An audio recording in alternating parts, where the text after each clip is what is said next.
How the World Works. By Noam Chomsky and David Barsamian. Audiobook by the Learner's Library. 1. The main goals of U.S. foreign policy. A. Protecting our turf. B. The liberal extreme. C. The grand area. D. Restoring the traditional order. E. Our commitment to democracy. F. The threat of a good example. G. The three-sided world. 2. Devastation abroad. A. Our good neighbor policy. B. The Crucifixion of El Salvador. C. Teaching Nicaragua a lesson. D. Making Guatemala a killing field. E. The Invasion of Panama. F. Inoculating Southeast Asia. G. The Gulf War. H. The Iran-Contra Cover-up. I. The prospects for Eastern Europe. J. The world's rent-a-thug. 3. Brainwashing at home. A. How the Cold War worked. B. The war on certain drugs. C. War is peace. Freedom is slavery. Ignorance is strength. D. Socialism, real and fake. E. The media. 4. The future. A. Things have changed. B. What you can do. C. The struggle continues. What Uncle Sam really wants. The main goals of U.S. foreign policy. Protecting our turf. Relations between the United States and other countries obviously go back to the origins of American history, but World War II was a real watershed, so let's begin there. While most of our industrial rivals were either severely weakened or totally destroyed by the war, the United States benefited enormously from it. Our national territory was never under attack and American production more than tripled. Even before the war, the U.S. had been by far the leading industrial nation in the world, as it had been since the turn of the century. Now, however, we had literally 50% of the world's wealth and controlled both sides of both oceans. There'd never been a time in history when one power had had such overwhelming control of the world, or such overwhelming security. The people who determine American policy were well aware that the U.S. would emerge from World War II as the first global power in history, and during and after the war they were carefully planning how to shape the post-war world. Since this is an open society, we can read their plans, which were very frank and clear. American planners, from those in the State Department to those on the Council on Foreign Relations, one major channel by which business leaders influence foreign policy, agreed that the dominance of the United States had to be maintained. But there was a spectrum of opinion about how to do it. At the hardline extreme, you have documents like National Security Council Memorandum 68, 1950. NSC 68 developed the views of Secretary of State Dean Acheson and was written by Paul Nitze, who's still around. He was one of Reagan's arms control negotiators. It called for a rollback strategy that would foster the seeds of destruction within the Soviet system, so that we could then negotiate a settlement on our terms with the Soviet Union, or a successor state or states. The policies recommended by NSC 68 would require sacrifice and discipline in the United States. In other words, huge military expenditures and cutbacks on social services. It would also be necessary to overcome the excessive tolerance that allows too much domestic dissent. These policies were, in fact, already being implemented. In 1949, U.S. espionage in Eastern Europe had been turned over to a network run by Reinhard Gehlen, who had headed Nazi military intelligence on the Eastern Front. This network was one part of the U.S. Nazi alliance that quickly absorbed many of the worst criminals, extending to operations in Latin America and elsewhere. These operations included a secret army under U.S. Nazi auspices that sought to provide agents and military supplies to armies that had been established by Hitler, and which were still operating inside the Soviet Union and Eastern Europe through the early 1950s. This is known in the U.S. but considered insignificant, although it might raise a few eyebrows if the tables were turned and we discovered that, say, the Soviet Union had dropped agents and supplies to armies established by Hitler that were operating in the Rockies. The liberal extreme. NSC 68 is the hardline extreme, and remember, the policies weren't just theoretical, many of them were actually being implemented. Now let's turn to the other extreme, to the doves. The leading dove was undoubtedly George Kennan, who headed the State Department planning staff until 1950, when he was replaced by NITSA. Kennan's office, incidentally, was responsible for the Gehlen network. Kennan was one of the most intelligent and lucid of U.S. planners, and a major figure in shaping the post-war world. His writings are an extremely interesting illustration of the dovish position. One document to look at if you want to understand your country is Policy Planning Study 23, written by Kennan for the State Department planning staff in 1948. Here's some of what it says. We have about 50% of the world's wealth but only 6.3% of its population. In this situation, we cannot fail to be the object of envy and resentment. Our real task in the coming period is to devise a pattern of relationships which will permit us to maintain this position of disparity. To do so, we will have to dispense with all sentimentality and daydreaming, and our attention will have to be concentrated everywhere on our immediate national objectives. We should cease to talk about vague and unreal objectives such as human rights, the raising of the living standards, and democratization. The day is not far off when we are going to have to deal in straight power concepts. The less we are then hampered by idealistic slogans, the better. PPS 23 was, of course, a top-secret document. To pacify the public, it was necessary to trumpet the idealistic slogans, as is still being done constantly, but here planners were talking to one another. Along the same lines, in a briefing for U.S. ambassadors to Latin American countries in 1950, Kennan observed that a major concern of U.S. foreign policy must be the protection of our, i.e. Latin America's, raw materials. We must therefore combat a dangerous heresy which, U.S. intelligence reported, was spreading through Latin America. The idea that the government has direct responsibility for the welfare of the people. U.S. planners call that idea communism, whatever the actual political views of the people advocating it. They can be church-based self-help groups or whatever, but if they support this heresy, they're communists. This point is also made clear in the public record. For example, a high-level study group in 1955 stated that the essential threat of the communist powers, the real meaning of the term communism in practice, is their refusal to fulfill their service role, that is, to complement the industrial economies of the West.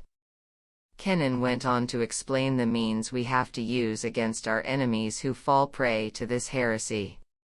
The final answer might be an unpleasant one, but we should not hesitate before police repression by the local government.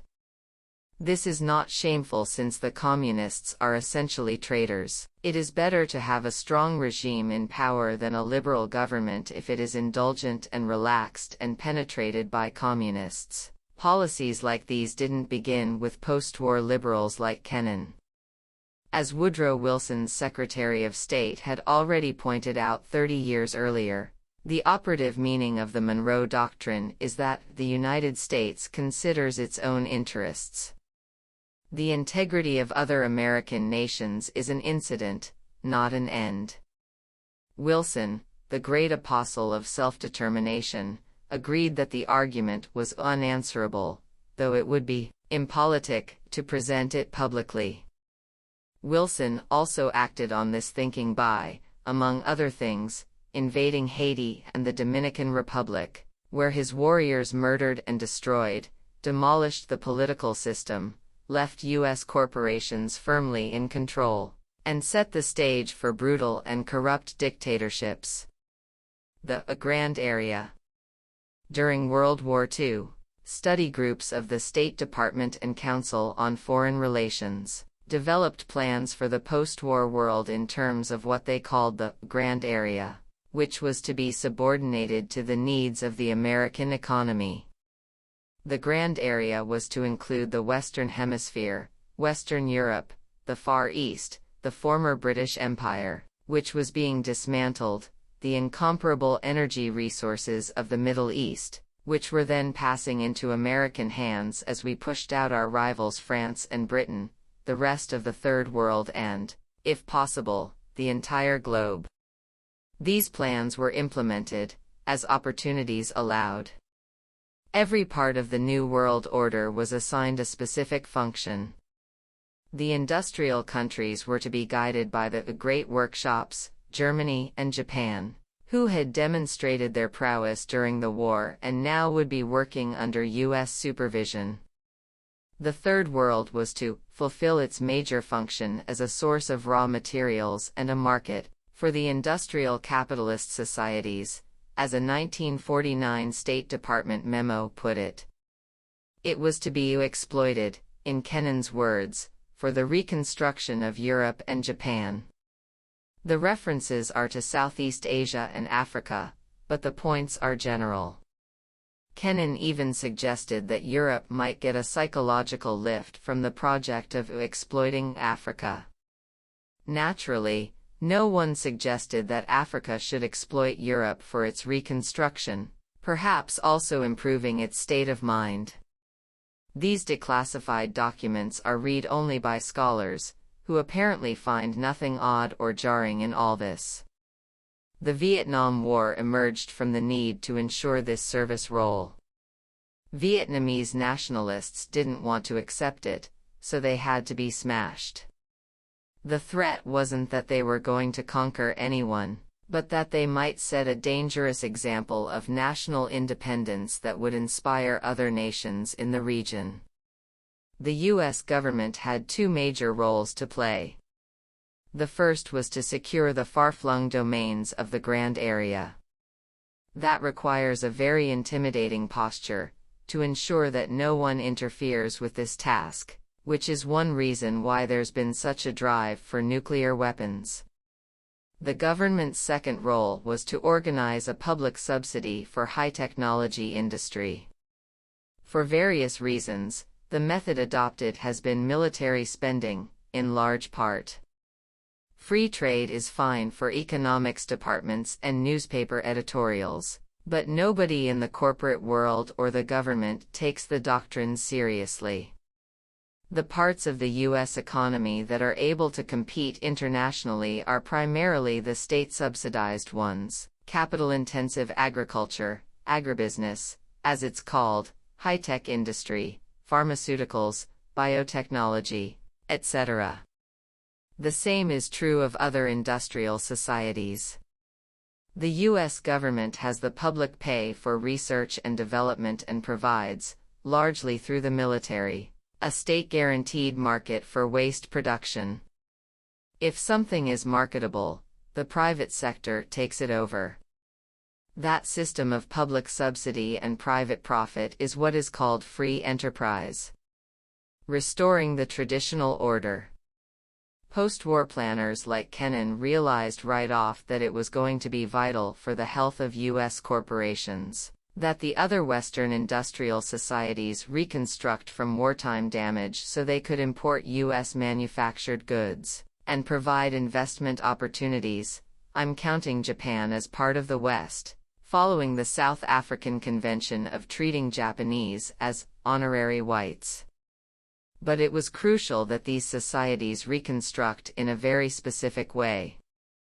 The traditional, right-wing order had to be restored, with business dominant, labor split and weakened, and the burden of reconstruction placed squarely on the shoulders of the working classes and the poor. The major thing that stood in the way of this was the anti-fascist resistance, so we suppressed it all over the world, often installing fascists and Nazi collaborators in its place. Sometimes that required extreme violence, but other times it was done by softer measures, like subverting elections and withholding desperately needed food. This ought to be Chapter 1 in any honest history of the post-war period, but in fact it's seldom even discussed. The pattern was set in 1942, when President Roosevelt installed a French admiral, Jean Darlas, as Governor-General of all of French North Africa. Darlas was a leading Nazi collaborator and the author of the anti-Semitic laws promulgated by the Vichy government, the Nazis' puppet regime in France.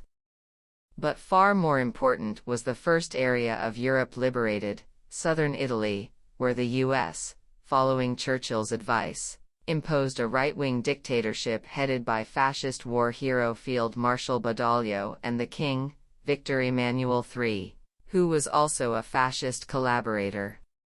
U.S. planners recognized that the threat in Europe was not Soviet aggression, which serious analysts, like Dwight Eisenhower, did not anticipate, but rather the anti-fascist resistance with its radical democratic ideals, and the political power and appeal of the local communist parties.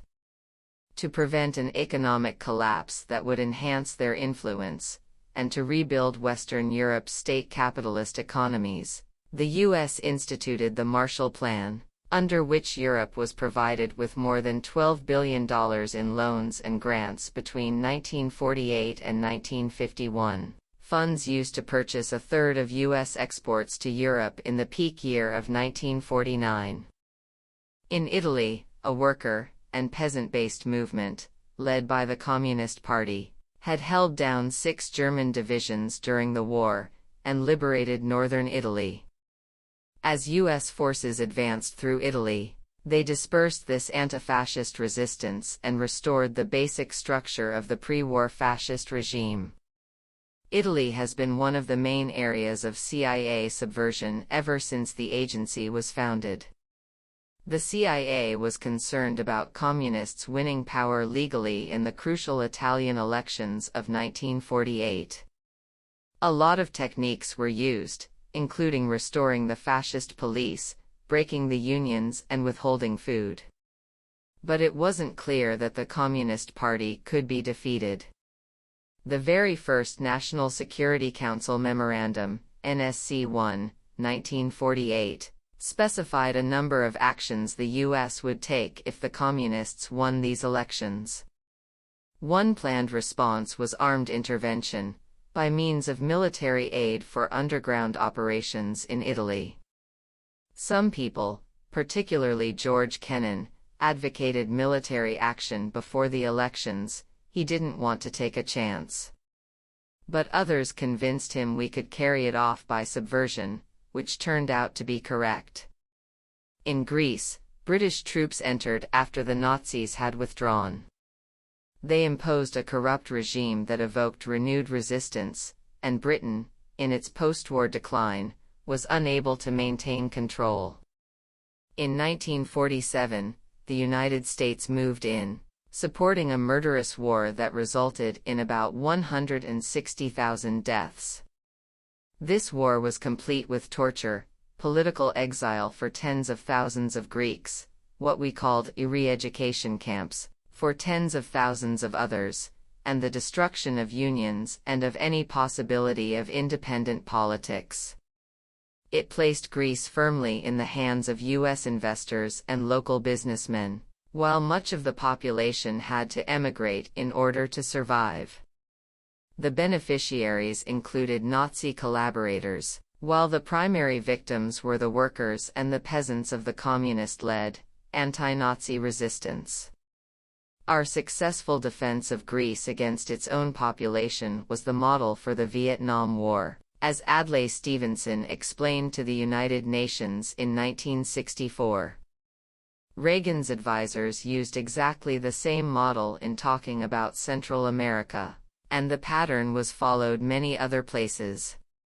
In Japan, Washington initiated the so-called reverse course of 1947 that terminated early steps towards democratization taken by General MacArthur's military administration. The reverse course suppressed the unions and other democratic forces and placed the country firmly in the hands of corporate elements that had backed Japanese fascism, a system of state and private power that still endures.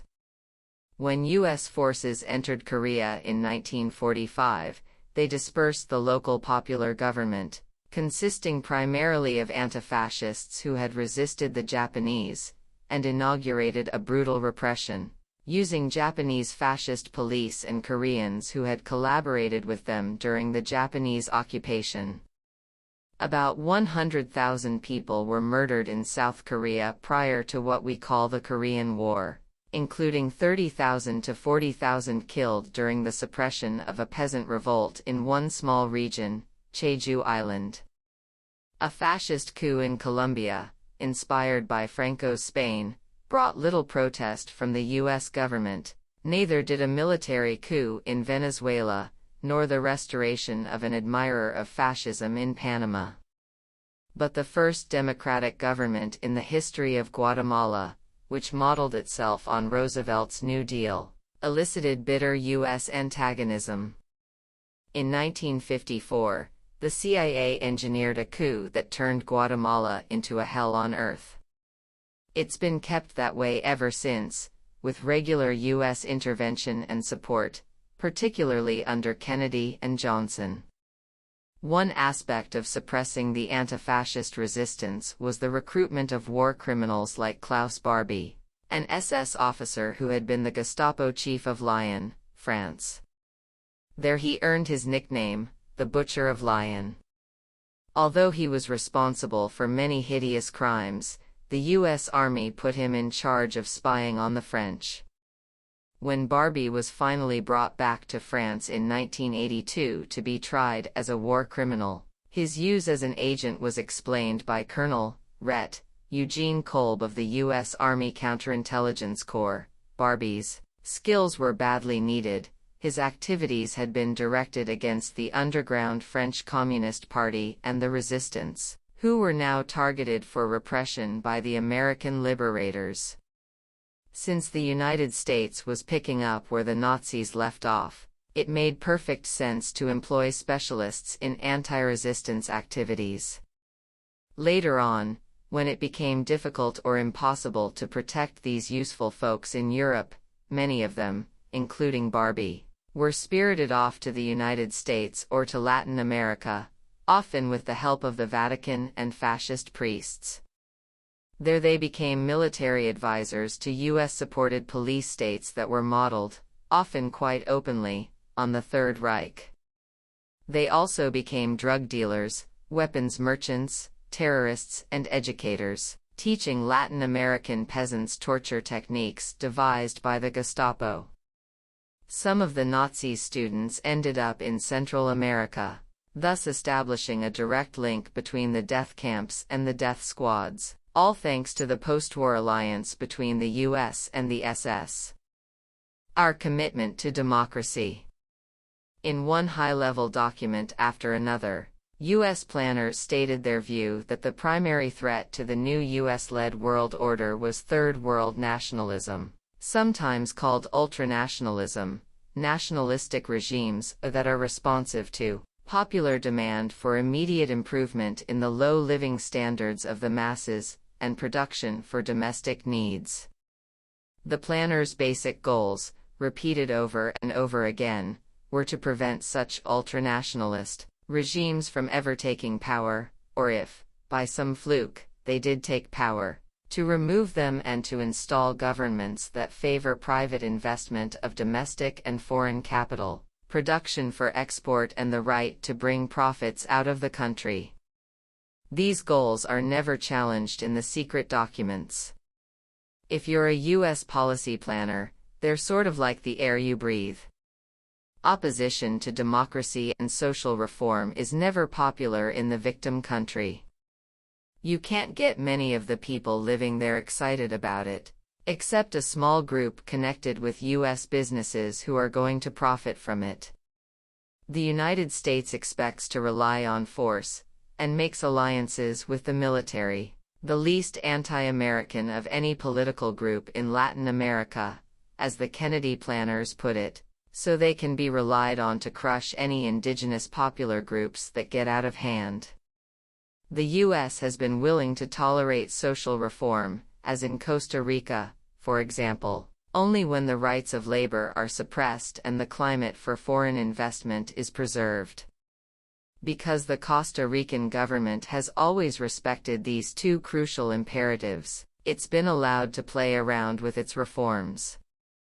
Another problem that's pointed to over and over again in these secret documents is the excessive liberalism of third world countries. That was particularly a problem in Latin America, where the governments weren't sufficiently committed to thought control and restrictions on travel, and where the legal systems were so deficient that they required evidence for the prosecution of crimes. This is a constant lament right through the Kennedy period. After that, the documentary record hasn't yet been declassified. The Kennedy liberals were adamant about the need to overcome democratic excesses that permitted subversion, by which, of course, they meant people thinking the wrong ideas. The United States was not, however, lacking in compassion for the poor. For example, in the mid-1950s, our ambassador to Costa Rica recommended that the United Fruit Company, which basically ran Costa Rica, introduce a few relatively simple and superficial human interest frills for the workers that may have a large psychological effect. Secretary of State John Foster Dulles agreed, telling President Eisenhower that to keep Latin Americans in line, you have to pat them a little bit and make them think that you are fond of them. Given all that, U.S. policies in the Third World are easy to understand. We've consistently opposed democracy if its results can't be controlled. The problem with real democracies is that they're likely to fall prey to the heresy that governments should respond to the needs of their own population, instead of those of U.S. investors. A study of the Inter-American system published by the Royal Institute of International Affairs in London concluded that, while the U.S. pays lip service to democracy, the real commitment is to private, capitalist enterprise. When the rights of investors are threatened, democracy has to go. If these rights are safeguarded, killers and torturers will do just fine. Parliamentary governments were barred or overthrown, with U.S. support and sometimes direct intervention, in Iran in 1953, in Guatemala in 1954, and in 1963, when Kennedy backed a military coup to prevent the threat of a return to democracy, in the Dominican Republic in 1963 and 1965, in Brazil in 1964, in Chile in 1973, and often elsewhere.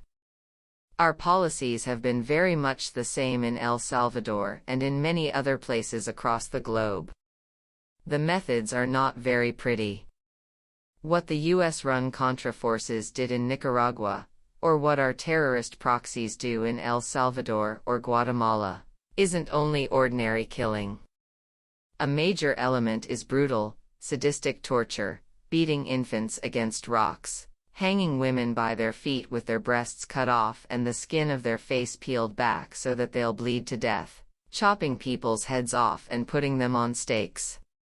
The point is to crush independent nationalism and popular forces that might bring about meaningful democracy. The threat of a good example. No country is exempt from this treatment, no matter how unimportant. In fact, it's the weakest, poorest countries that often arouse the greatest hysteria. Take Laos in the 1960s, probably the poorest country in the world.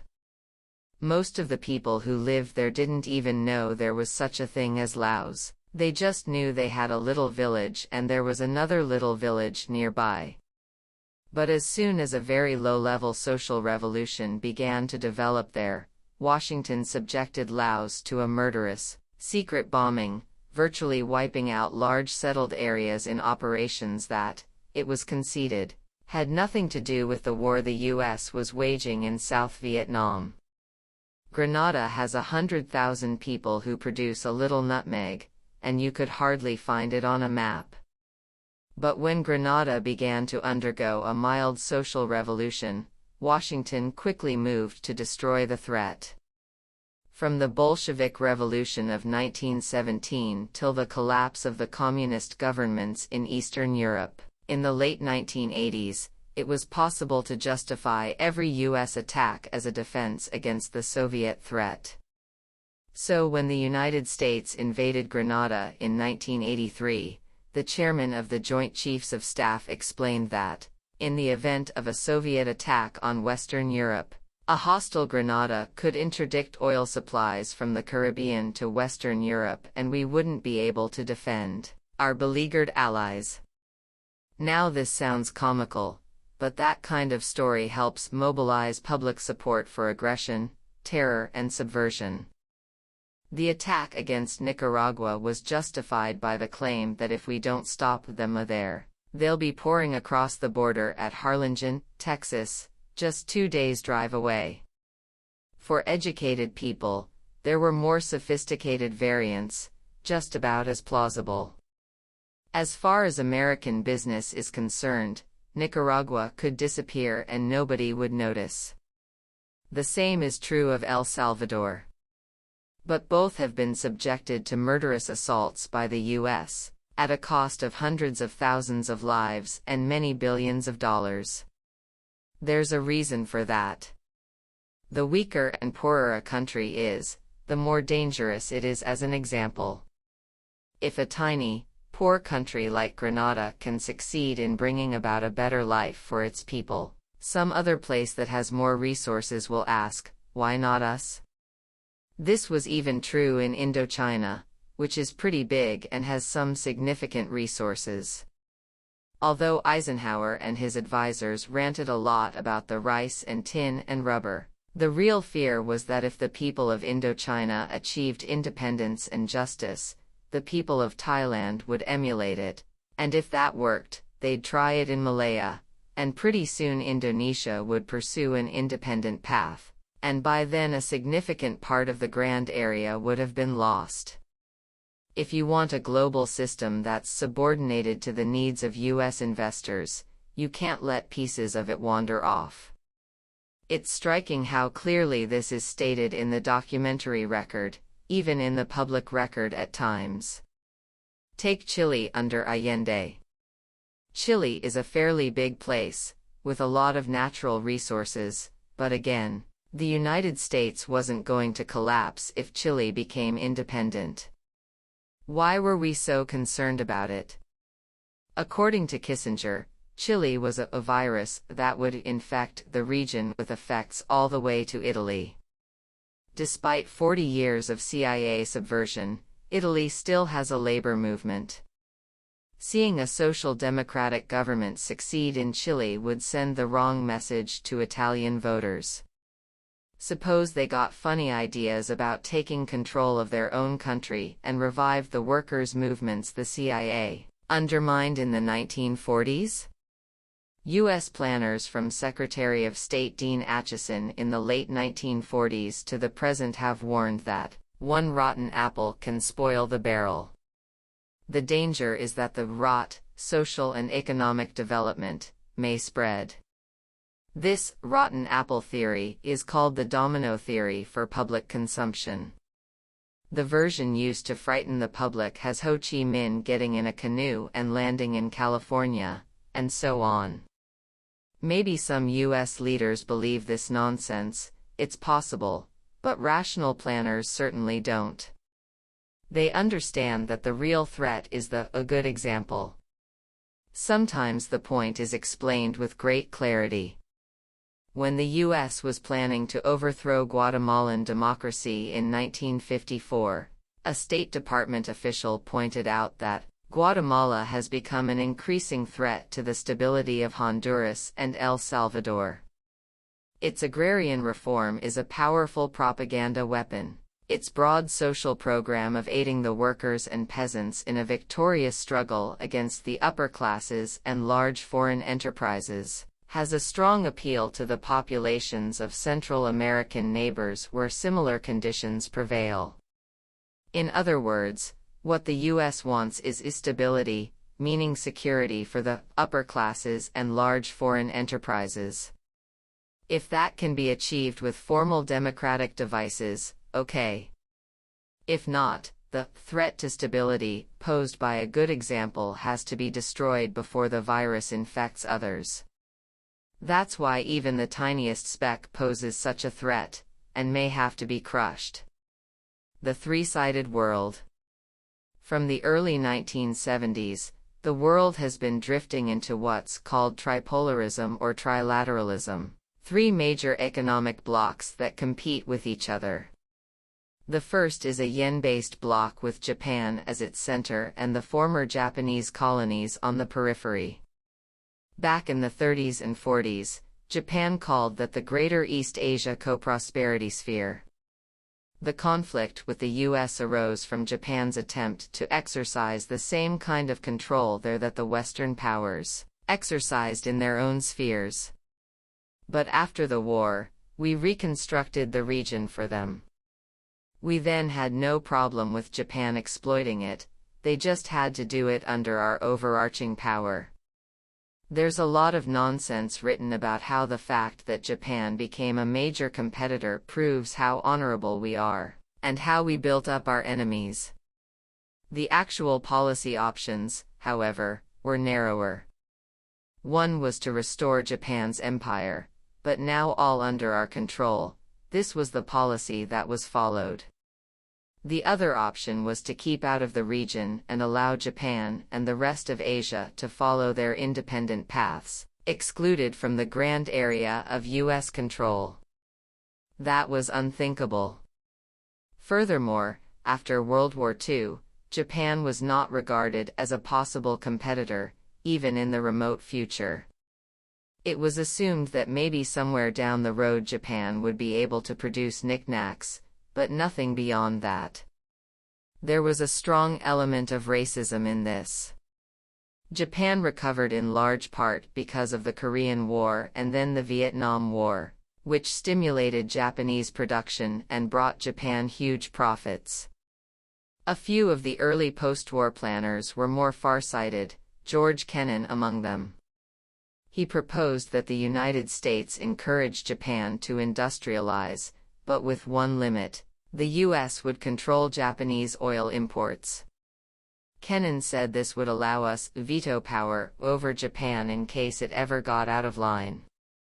The U.S. followed this advice, keeping control over Japan's oil supplies and refineries. As late as the early 1970s, Japan still controlled only about 10% of its own oil supplies. That's one of the main reasons the United States has been so interested in Middle Eastern oil. We didn't need the oil for ourselves. Until 1968, North America led the world in oil production. But we do want to keep our hands on this lever of world power, and make sure that the profits flow primarily to the US and Britain. That's one reason why we have maintained military bases in the Philippines. They're part of a global intervention system aimed at the Middle East to make sure indigenous forces there don't succumb to ultranationalism. The second major competitive bloc is based in Europe and is dominated by Germany. It's taking a big step forward with the consolidation of the European Common Market. Europe has a larger economy than the United States, a larger population and a better educated one. If it ever gets its act together and becomes an integrated power, the United States could become a second-class power. This is even more likely as German-led Europe takes the lead in restoring Eastern Europe to its traditional role as an economic colony, basically part of the Third World. The third block is the US-dominated, dollar-based one. It was recently extended to incorporate Canada, our major trading partner, and will soon include Mexico and other parts of the hemisphere through free trade agreements, designed primarily for the interests of U.S. investors and their associates. We've always assumed that Latin America belongs to us by right. As Henry Stimson, Secretary of War under FDR and Taft, Secretary of State under Hoover, once put it, it's our little region over here, which never has bothered anybody. Securing the dollar-based bloc means that the drive to thwart independent development in Central America and the Caribbean will continue. Unless you understand our struggles against our industrial rivals and the Third World, U.S. foreign policy appears to be a series of random errors, inconsistencies, and confusions. Actually, our leaders have succeeded rather well at their assigned chores, within the limits of feasibility. Devastation abroad. Our good neighbor policy. How well have the precepts put forth by George Kennan been followed? How thoroughly have we put aside all concern for vague and unreal objectives such as human rights, the raising of the living standards, and democratization? I've already discussed our commitment to democracy, but what about the other two issues? Let's focus on Latin America, and begin by looking at human rights.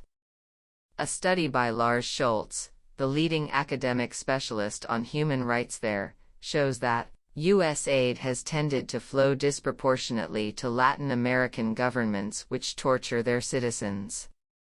It has nothing to do with how much a country needs aid, only with its willingness to serve the interests of wealth and privilege. Broader studies by economist Edward S. Herman reveal a close correlation worldwide between torture and U.S. aid, and also provide the explanation. Both correlate independently with improving the climate for business operations. In comparison with that guiding moral principle, such matters as torture and butchery pale into insignificance. How about raising living standards? That was supposedly addressed by President Kennedy's Alliance for Progress, but the kind of development imposed was oriented mostly towards the needs of U.S. investors. It entrenched and extended the existing system in which Latin Americans are made to produce crops for export, and to cut back on subsistence crops like corn and beans grown for local consumption. Under alliance programs, for example, beef production increased while beef consumption declined. This agro-export model of development usually produces an economic miracle, where GNP goes up while much of the population starves. When you pursue such policies, popular opposition inevitably develops, which you then suppress with terror and torture. The use of terror is deeply ingrained in our character. Back in 1818, John Quincy Adams hailed the salutary efficacy of terror in dealing with mingled hordes of lawless Indians and Negroes. He wrote that to justify Andrew Jackson's rampages in Florida, which virtually annihilated the native population, and left the Spanish province under U.S. control, much impressing Thomas Jefferson and others with his wisdom. The first step is to use the police. They're critical because they can detect discontent early and eliminate it before major surgery, as the planning documents call it, is necessary. If major surgery does become necessary, we rely on the army. When we can no longer control the army of a Latin American country, particularly one in the Caribbean Central American region, it's time to overthrow the government. Countries that have attempted to reverse the pattern, such as Guatemala under the democratic capitalist governments of Arevalo and Arbenz, or the Dominican Republic under the democratic capitalist regime of Bosch, became the target of U.S. hostility and violence. The second step is to use the military. The U.S. has always tried to establish relations with the military in foreign countries, because that's one of the ways to overthrow a government that has gotten out of hand. That's how the basis was laid for military coups in Indonesia in 1965 and in Chile in 1973. Before the coups, we were very hostile to the Chilean and Indonesian governments, but we continued to send them arms. Keep good relations with the right officers and they overthrow the government for you. The same reasoning motivated the flow of U.S. arms to Iran via Israel from the early 1980s, according to the high Israeli officials involved, facts well known by 1982, long before there were any hostages.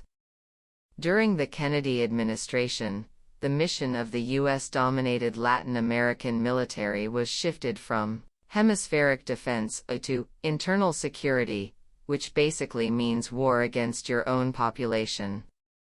That fateful decision led to direct U.S. complicity in the methods of Heinrich Himmler's extermination squads, in the retrospective judgment of Charles Maechling, who was in charge of counterinsurgency planning from 1961 to 1966.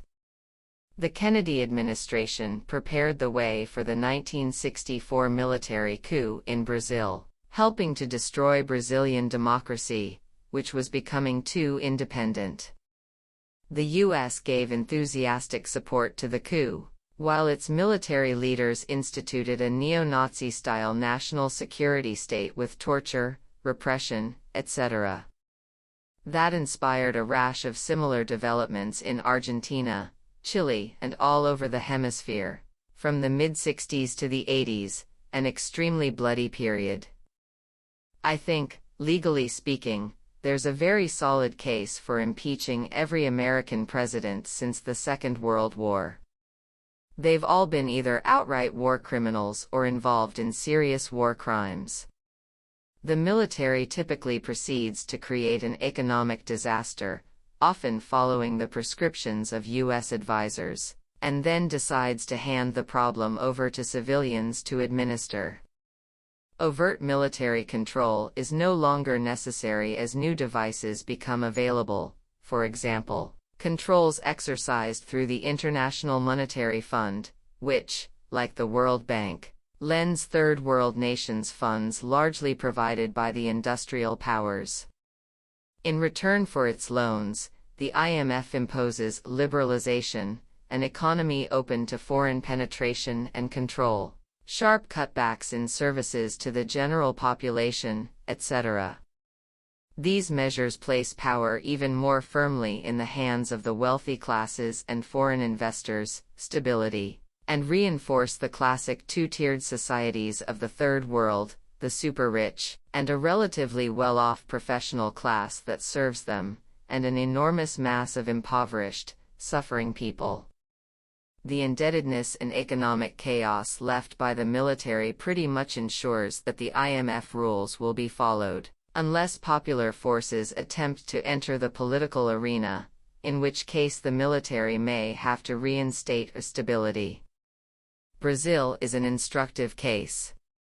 It is so well endowed with natural resources that it ought to be one of the richest countries in the world, and it also has high industrial development. But, thanks in good measure to the 1964 coup and the highly praised economic miracle that followed, not to speak of the torture, murder, and other devices of population control, the situation for many Brazilians is now probably on a par with Ethiopia, vastly worse than in Eastern Europe, for example. The Ministry of Education reports that over a third of the education budget goes to school meals, because most of the students in public schools either eat at school or not at all. According to South Magazine, a business magazine that reports on the Third World, Brazil has a higher infant mortality rate than Sri Lanka. A third of the population lives below the poverty line, and 7 million abandoned children beg, steal, and sniff glue on the streets. For scores of millions, home is a shack in a slum, or increasingly, a patch of ground under a bridge. That's Brazil, one of the naturally richest countries in the world.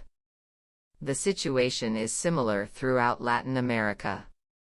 Just in Central America, the number of people murdered by US-backed forces since the late 1970s comes to something like 200,000, as popular movements that sought democracy and social reform were decimated. These achievements qualify the US as an inspiration for the triumph of democracy in our time, in the admiring words of the liberal New Republic. Tom Wolfe tells us the 1980s were one of the great golden moments that humanity has ever experienced. As Stalin used to say, we're dizzy with success. The Crucifixion of El Salvador. For many years, repression, torture and murder were carried on in El Salvador by dictators installed and supported by our government, a matter of no interest here. The story was virtually never covered. By the late 1970s, however, the US government began to be concerned about a couple of things. One was that Somoza, the dictator of Nicaragua, was losing control. The US was losing a major base for its exercise of force in the region. A second danger was even more threatening. In El Salvador in the 1970s, there was a growth of what were called popular organizations, peasant associations, cooperatives, unions, church-based Bible study groups that evolved into self-help groups and the like. That raised the threat of democracy. In February 1980, the Archbishop of El Salvador, Oscar Romero, sent a letter to President Carter in which he begged him not to send military aid to the junta that ran the country. He said such aid would be used to sharpen injustice and repression against the people's organizations, which were struggling for respect for their most basic human rights, hardly news to Washington, needless to say. A few weeks later, Archbishop Romero was assassinated while saying a mass.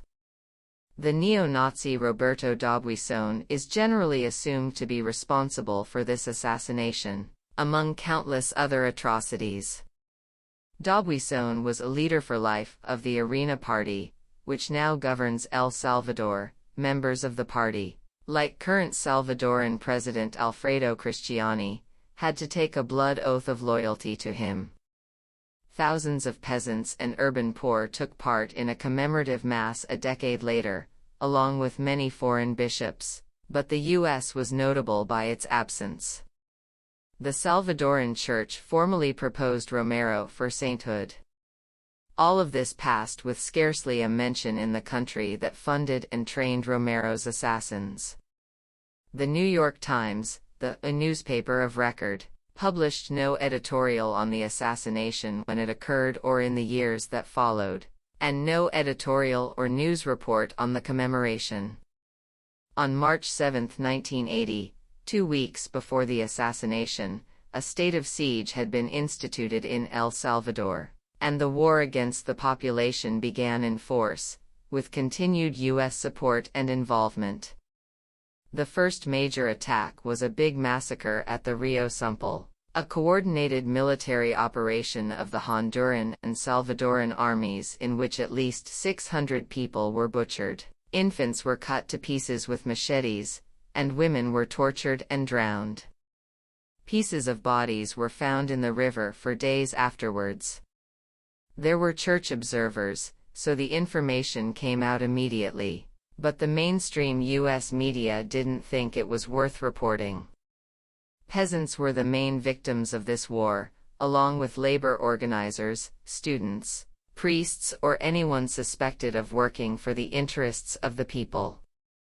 In Carter's last year, 1980, the death toll reached about 10,000, rising to about 13,000 for 1981 as the Reaganites took command.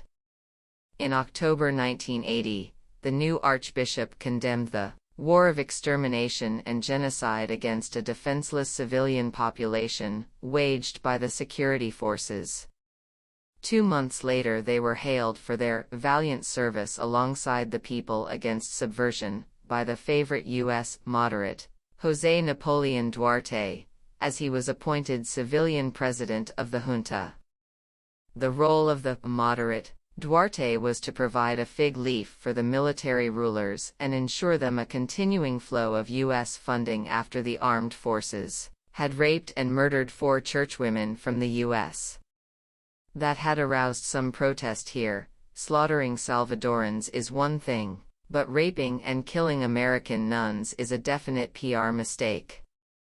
The media evaded and downplayed the story, following the lead of the Carter administration and its investigative commission. The incoming Reaganites, notably Secretary of State Alexander Haig and UN Ambassador Jeane Kirkpatrick, went much further, seeking to justify the atrocity. But it was still deemed worthwhile to have a show trial a few years later, while exculpating the murderous junta, and, of course, the paymaster. The independent newspapers in El Salvador, which might have reported these atrocities, had been destroyed. Although they were mainstream and pro-business, they were still too undisciplined for the military's taste. The problem was taken care of in 1980 to 1981, when the editor of one was murdered by the security forces, the other fled into exile. As usual, these events were considered too insignificant to merit more than a few words in U.S. newspapers. In November 1989, 6 Jesuit priests, their cook and her daughter, were murdered by the army. That same week, at least 28 other Salvadoran civilians were murdered, including the head of a major union, the leader of the Organization of University Women, 9 members of an Indian farming cooperative and 10 university students. The newswires carried a story by AP correspondent Douglas Grantmine, reporting how soldiers had entered a working-class neighborhood in the capital city of San Salvador, captured 6 men, added a 14-year-old boy for good measure, then lined them all up against a wall and shot them. They were not priests or human rights campaigners, Mine wrote, so their deaths have gone largely unnoticed, as did his story.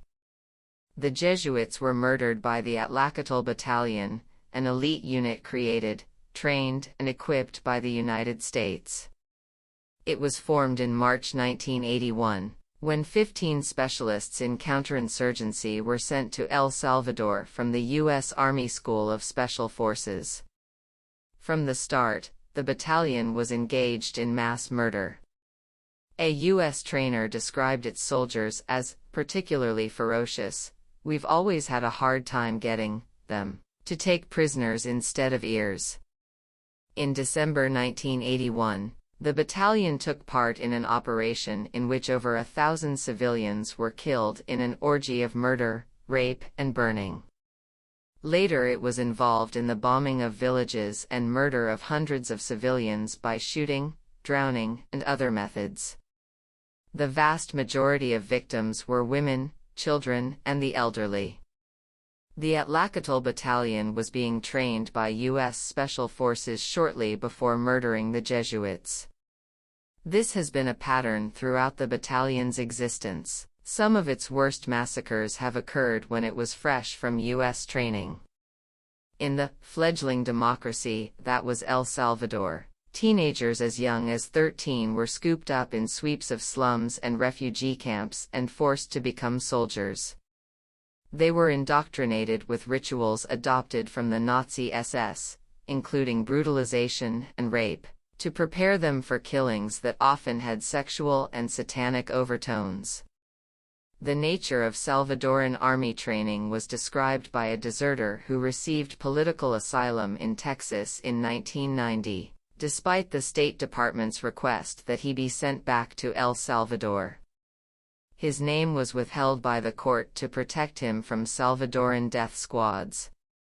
According to this deserter, draftees were made to kill dogs and vultures by biting their throats and twisting off their heads, and had to watch as soldiers tortured and killed suspected dissidents, tearing out their fingernails, cutting off their heads, chopping their bodies to pieces and playing with the dismembered arms for fun.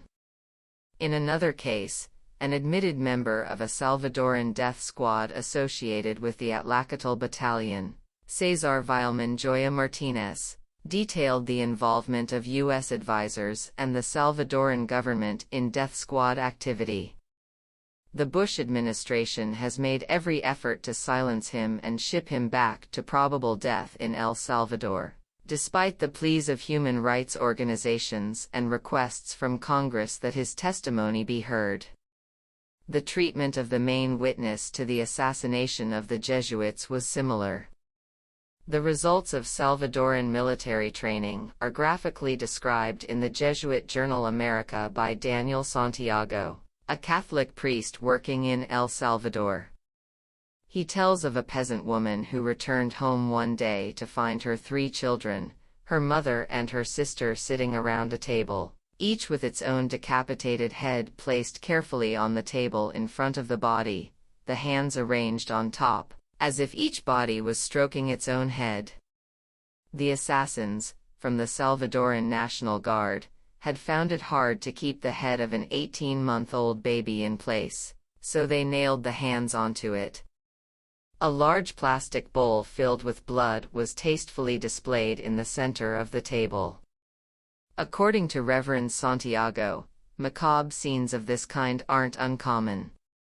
People are not just killed by death squads in El Salvador, they are decapitated and then their heads are placed on pikes and used to dot the landscape.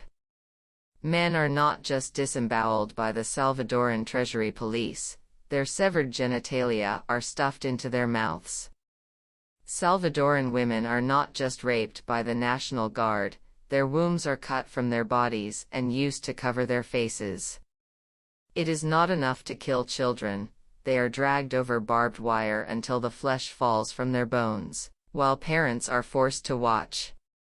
Reverend Santiago goes on to point out that violence of this sort greatly increased when the church began forming peasant associations and self-help groups in an attempt to organize the poor. By and large, our approach in El Salvador has been successful. The popular organizations have been decimated, just as Archbishop Romero predicted. Tens of thousands have been slaughtered and more than 1 million have become refugees. This is one of the most sordid episodes in U.S. history, and it's got a lot of competition. Teaching Nicaragua a lesson. It wasn't just El Salvador that was ignored by the mainstream U.S. media during the 1970s. In the 10 years prior to the overthrow of the Nicaraguan dictator Anastasio Somoza in 1979, U.S. television, all networks, devoted exactly 1 hour to Nicaragua, and that was entirely on the Managua earthquake of 1972. From 1960 through 1978, the New York Times had 3 editorials on Nicaragua. It's not that nothing was happening there, it's just that whatever was happening was unremarkable. Nicaragua was of no concern at all, as long as Somoza's tyrannical rule wasn't challenged. When his rule was challenged, by the Sandinistas in the late 1970s, the U.S. first tried to institute what was called Somocismo, Somozaism, without Somoza, that is, the whole corrupt system intact, but with somebody else at the top. That didn't work, so President Carter tried to maintain Somoza's National Guard as a base for U.S. power. The National Guard had always been remarkably brutal and sadistic. By June 1979, it was carrying out massive atrocities in the war against the Sandinistas, bombing residential neighborhoods in Managua, killing tens of thousands of people. At that point, the U.S. ambassador sent a cable to the White House saying it would be ill-advised to tell the Guard to call off the bombing, because that might interfere with the policy of keeping them in power and the Sandinistas out. Our ambassador to the Organization of American States also spoke in favor of Somocismo without Somoza, but the OAS rejected the suggestion flat out.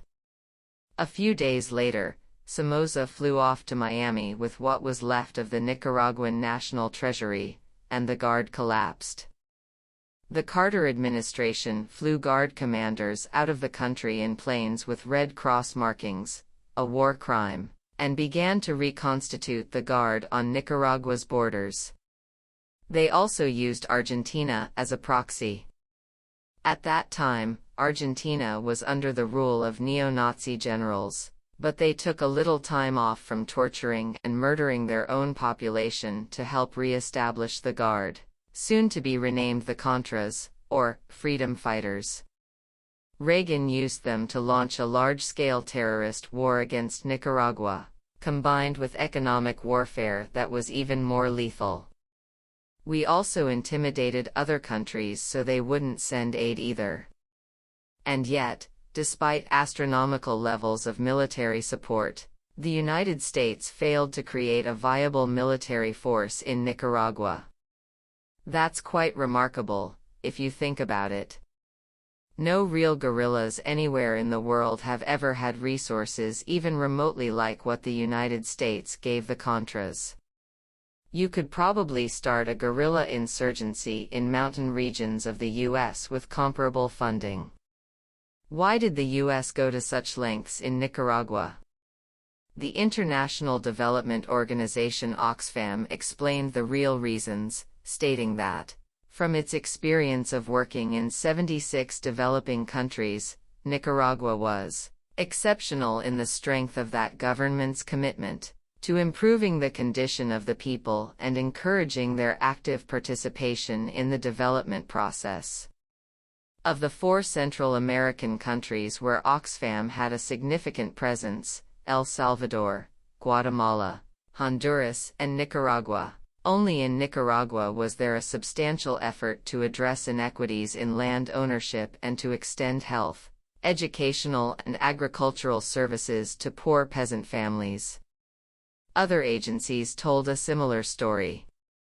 In the early 1980s, the World Bank called its projects extraordinarily successful in Nicaragua in some sectors, better than anywhere else in the world. In 1983, the Inter-American Development Bank concluded that Nicaragua has made noteworthy progress in the social sector, which is laying the basis for long-term socio-economic development. The success of the Sandinista reforms terrified U.S. planners. They were aware that, as José Figueres, the father of Costa Rican democracy, put it, for the first time, Nicaragua has a government that cares for its people. Although Figueres was the leading democratic figure in Central America for 40 years, his unacceptable insights into the real world were completely censored from the U.S. media. The hatred that was elicited by the Sandinistas for trying to direct resources to the poor, and even succeeding at it, was truly wondrous to behold. Virtually all U.S. policymakers shared it, and it reached a virtual frenzy. Back in 1981, a State Department insider boasted that we would turn Nicaragua into the Albania of Central America, that is, poor, isolated and politically radical, so that the Sandinistas' dream of creating a new, more exemplary political model for Latin America would be in ruins.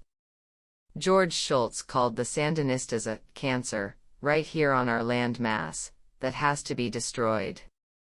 At the other end of the political spectrum, leading Senate liberal Alan Cranston said that if it turned out not to be possible to destroy the Sandinistas, then we just have to let them fester in their own juices.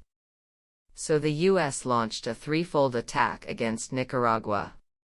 First, we exerted extreme pressure to compel the World Bank and Inter-American Development Bank to terminate all projects and assistance. Second, we launched the Contra War along with an illegal economic war to terminate what Oxfam rightly called the threat of a good example. The Contra's vicious terrorist attacks against soft targets under U.S. orders did help, along with the boycott, to end any hope of economic development and social reform. U.S. terror ensured that Nicaragua couldn't demobilize its army and divert its pitifully poor and limited resources, to reconstructing the ruins that were left by the US-backed dictators and Reaganite crimes. One of the most respected Central America correspondents, Julia Preston, who was then working for the Boston Globe, reported that administration officials said they are content to see the Contras debilitate the Sandinistas by forcing them to divert scarce resources toward the war and away from social programs.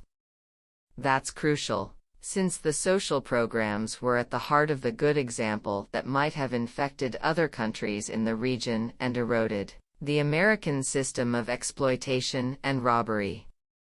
We even refused to send disaster relief. After the 1972 earthquake, the U.S. sent an enormous amount of aid to Nicaragua, most of which was stolen by our buddy Somoza. In October 1988, an even worse natural disaster struck Nicaragua, Hurricane Joan. We didn't send a penny for that, because if we had, it would probably have gotten to the people, not just into the pockets of some rich thug. We also pressured our allies to send very little aid. This devastating hurricane, with its welcome prospects of mass starvation and long-term ecological damage, reinforced our efforts. We wanted Nicaraguans to starve so we could accuse the Sandinistas of economic mismanagement. Because they weren't under our control, Nicaraguans had to suffer and die. Third, we used diplomatic fakery to crush Nicaragua. As Tony Avergan wrote in the Costa Rican journal Mesoamerica, the Sandinistas fell for a scam perpetrated by Costa Rican President Oscar Arias and the other Central American presidents, which cost them the February 1990 elections. For Nicaragua, the peace plan of August 1987 was a good deal, Avergan wrote. They would move the scheduled national elections forward by a few months and allow international observation, as they had in 1984, in exchange for having the Contras demobilized and the war brought to an end. The Nicaraguan government did what it was required to do under the peace plan, but no one else paid the slightest attention to it. Arias, the White House and Congress never had the slightest intention of implementing any aspect of the plan. The U.S. virtually tripled CIA supply flights to the Contras. Within a couple of months, the peace plan was totally dead. As the election campaign opened, the U.S. made it clear that the embargo that was strangling the country and the Contra terror would continue if the Sandinistas won the election. You have to be some kind of Nazi or unreconstructed Stalinist to regard an election conducted under such conditions as free and fair, and south of the border, few succumb to such delusions. If anything like that were ever done by our enemies, I leave the media reaction to your imagination. The amazing part of it was that the Sandinistas still got 40% of the vote, while New York Times headlines proclaimed that Americans were united in joy over this victory for U.S. fair play. U.S. achievements in Central America in the past 15 years are a major tragedy, not just because of the appalling human cost, but because a decade ago there were prospects for real progress towards meaningful democracy and meeting human needs, with early successes in El Salvador, Guatemala, and Nicaragua. These efforts might have worked and might have taught useful lessons to others plagued with similar problems, which, of course, was exactly what U.S. planners feared. The threat has been successfully aborted, perhaps forever. Making Guatemala a killing field. There was one place in Central America that did get some U.S. media coverage before the Sandinista Revolution, and that was Guatemala. In 1944, a revolution there overthrew a vicious tyrant, leading to the establishment of a democratic government that basically modeled itself on Roosevelt's New Deal. In the 10-year democratic interlude that followed, there were the beginnings of successful independent economic development. That caused virtual hysteria in Washington. Eisenhower and Dulles warned that the self-defense and self-preservation of the United States was at stake unless the virus was exterminated. U.S. intelligence reports were very candid about the dangers posed by capitalist democracy in Guatemala. A CIA memorandum of 1952 described the situation in Guatemala as adverse to U.S. interests because of the communist influence, based on militant advocacy of social reforms and nationalistic policies. The memo warned that Guatemala has recently stepped up substantially its support of communist and anti-American activities in other Central American countries. One prime example cited was an alleged gift of $300,000 to José Figueres. As mentioned above, José Figueres was the founder of Costa Rican democracy and a leading democratic figure in Central America. Although he cooperated enthusiastically with the CIA, had called the United States the standard bearer of our cause, and was regarded by the U.S. ambassador to Costa Rica as the best advertising agency that the United Fruit Company could find in Latin America. Figueres had an independent streak and was therefore not considered as reliable as Somoza or other gangsters in our employ. In the political rhetoric of the United States, this made him possibly a communist. So if Guatemala gave him money to help him win an election, that showed Guatemala supported communists.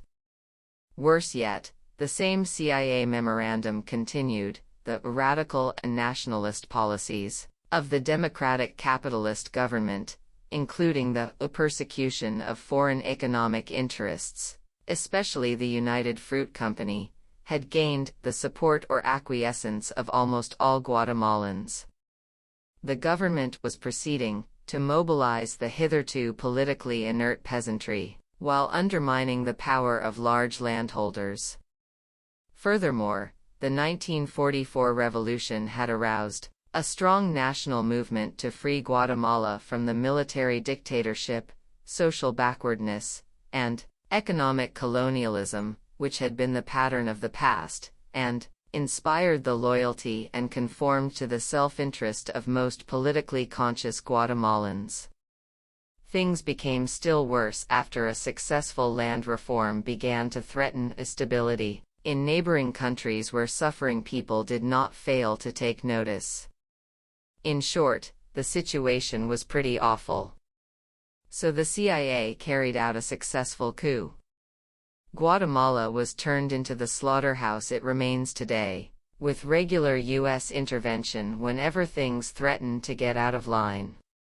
By the late 1970s, atrocities were again mounting beyond the terrible norm, eliciting verbal protests.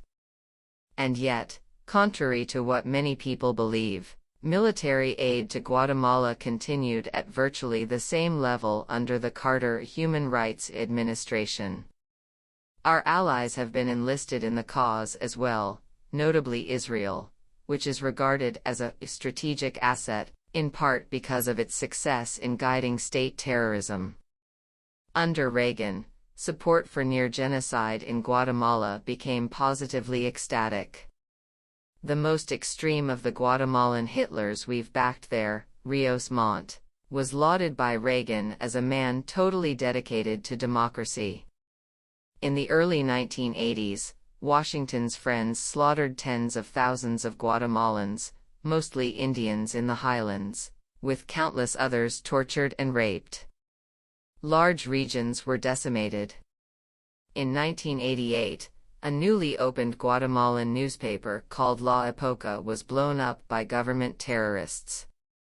At the time, the media here were very much exercised over the fact that the U.S.-funded journal in Nicaragua, La Prensa, which was openly calling for the overthrow of the government and supporting the U.S.-run terrorist army, had been forced to miss a couple of issues due to a shortage of newsprint.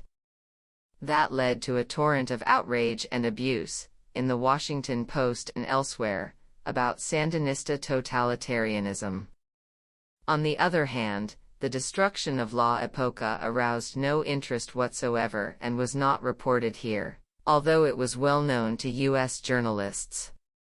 Naturally, the U.S. media couldn't be expected to notice that U.S.-funded security forces had silenced the one tiny independent voice that had tried, a few weeks earlier, to speak up in Guatemala. A year later, a journalist from La Época, Julio Godoy, who had fled after the bombing, went back to Guatemala for a brief visit. When he returned to the U.S., he contrasted the situation in Central America with that in Eastern Europe. Eastern Europeans are luckier than Central Americans, Godoy wrote, because while the Moscow-imposed government in Prague would degrade and humiliate reformers, the Washington-made government in Guatemala would kill them.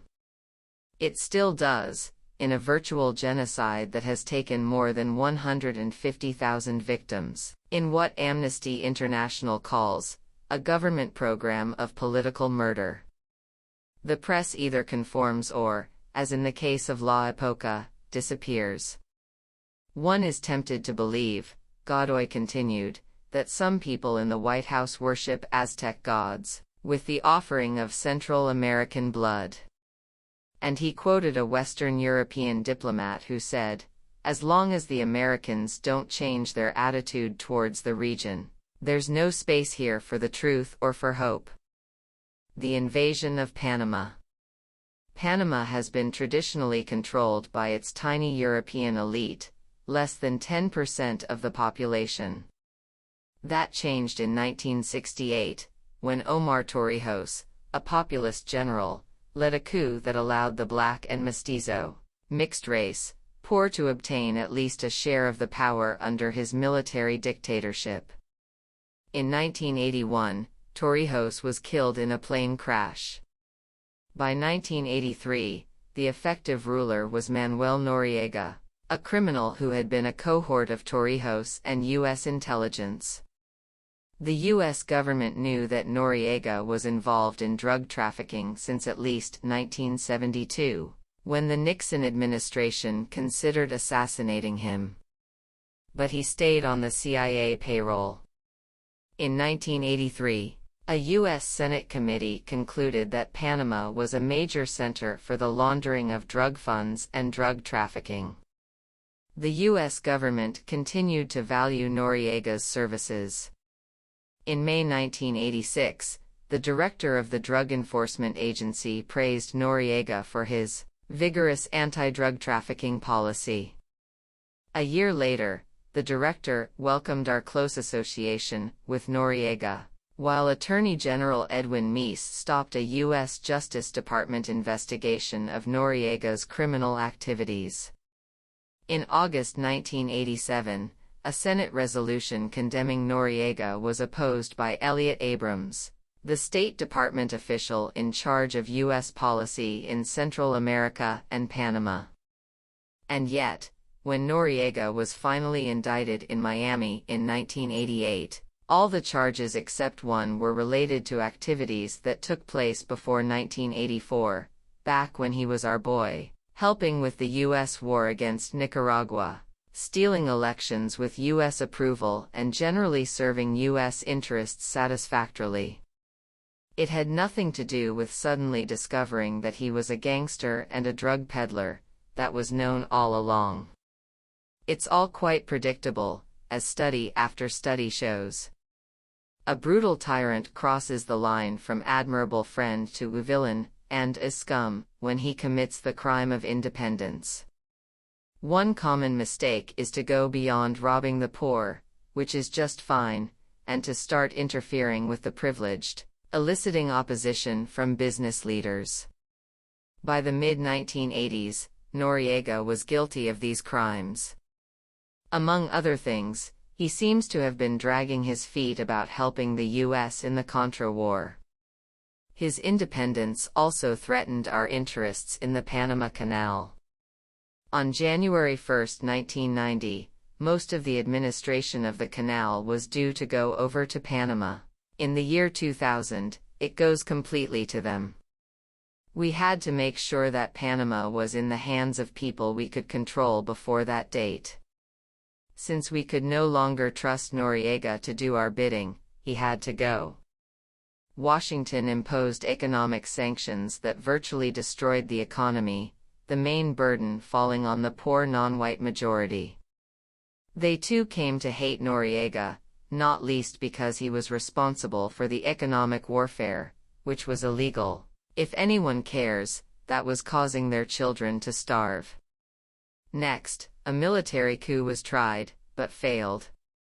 Then, in December 1989, the U.S. celebrated the fall of the Berlin Wall and the end of the Cold War by invading Panama outright, killing hundreds or perhaps thousands of civilians, no one knows, and few north of the Rio Grande care enough to inquire. This restored power to the rich white elite that had been displaced by the Torrijos coup, just in time to ensure a compliant government for the administrative changeover of the canal on January 1, 1990, as noted by the right-wing European press. Throughout this process, the U.S. press followed Washington's lead, selecting villains in terms of current needs. Actions we'd formerly condoned became crimes. For example, in 1984, the Panamanian presidential election had been won by Arnulfo Arias. The election was stolen by Noriega, with considerable violence and fraud. But Noriega hadn't yet become disobedient. He was our man in Panama, and the Arias party was considered to have dangerous elements of ultranationalism. The Reagan administration therefore applauded the violence and fraud, and sent Secretary of State George Shultz down to legitimate the stolen election and praise Noriega's version of democracy as a model for the errant Sandinistas. The Washington Media Alliance and the major journals refrained from criticizing the fraudulent elections, but dismissed as utterly worthless the Sandinistas' far more free and honest election in the same year, because it could not be controlled. In May 1989, Noriega again stole an election, this time from a representative of the business opposition, Guillermo Endara. Noriega used less violence than in 1984, but the Reagan administration had given the signal that it had turned against Noriega. Following the predictable script, the press expressed outrage over his failure to meet our lofty democratic standards. The press also began passionately denouncing human rights violations that previously didn't reach the threshold of their attention. By the time we invaded Panama in December 1989, the press had demonized Noriega, turning him into the worst monster since Attila the Hun. It was basically a replay of the demonization of Gaddafi of Libya. Ted Koppel was orating that Noriega belongs to that special fraternity of international villains, men like Gaddafi, Idi Amin, and the Ayatollah Khomeini, whom Americans just love to hate.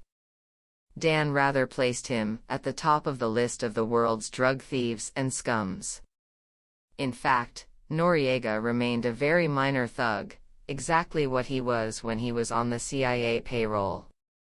In 1988, for example, America's Watch, a U.S.-based human rights monitoring organization, published a report on human rights in Panama, giving an unpleasant picture.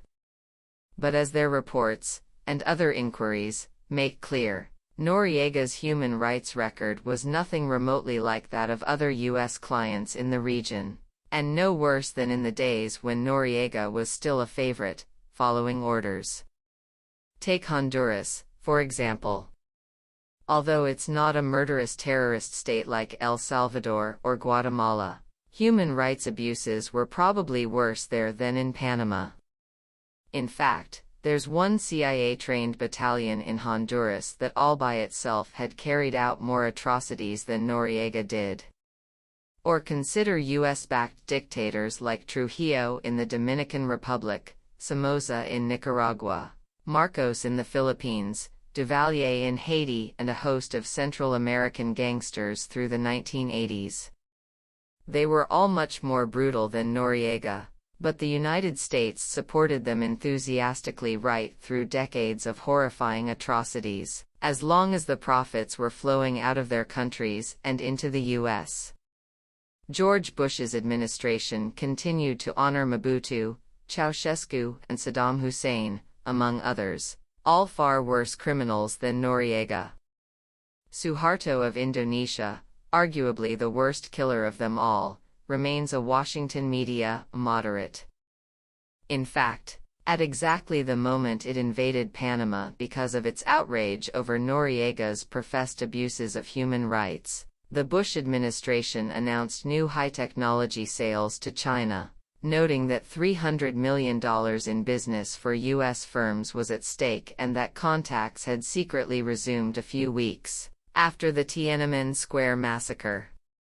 On the same day, the day Panama was invaded, the White House also announced plans, and implemented them shortly afterwards, to lift a ban on loans to Iraq.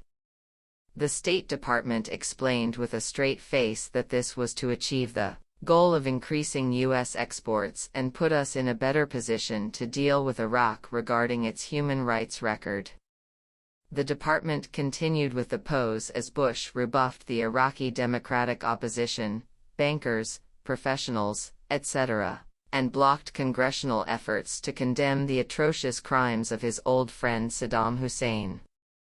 Compared to Bush's buddies in Baghdad and Beijing, Noriega looked like Mother Teresa.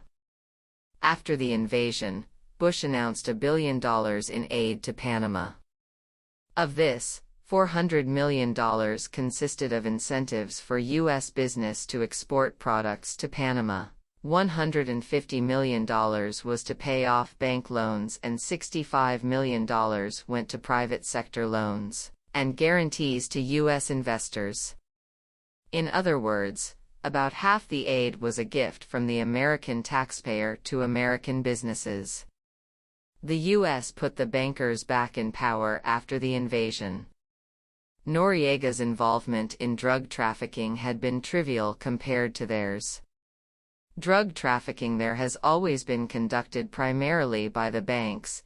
The banking system is virtually unregulated, so it's a natural outlet for criminal money. This has been the basis for Panama's highly artificial economy and remains so, possibly at a higher level, after the invasion. The Panamanian Defense Forces have also been reconstructed with basically the same officers. In general, everything's pretty much the same, only now more reliable servants are in charge. The same is true of Grenada, which has become a major center of drug money laundering since the U.S. invasion. Nicaragua, too, has become a significant conduit for drugs to the U.S. market, after Washington's victory in the 1990 election. The pattern is standard, as is the failure to notice it. Inoculating Southeast Asia. The U.S. wars in Indochina fall into the same general pattern.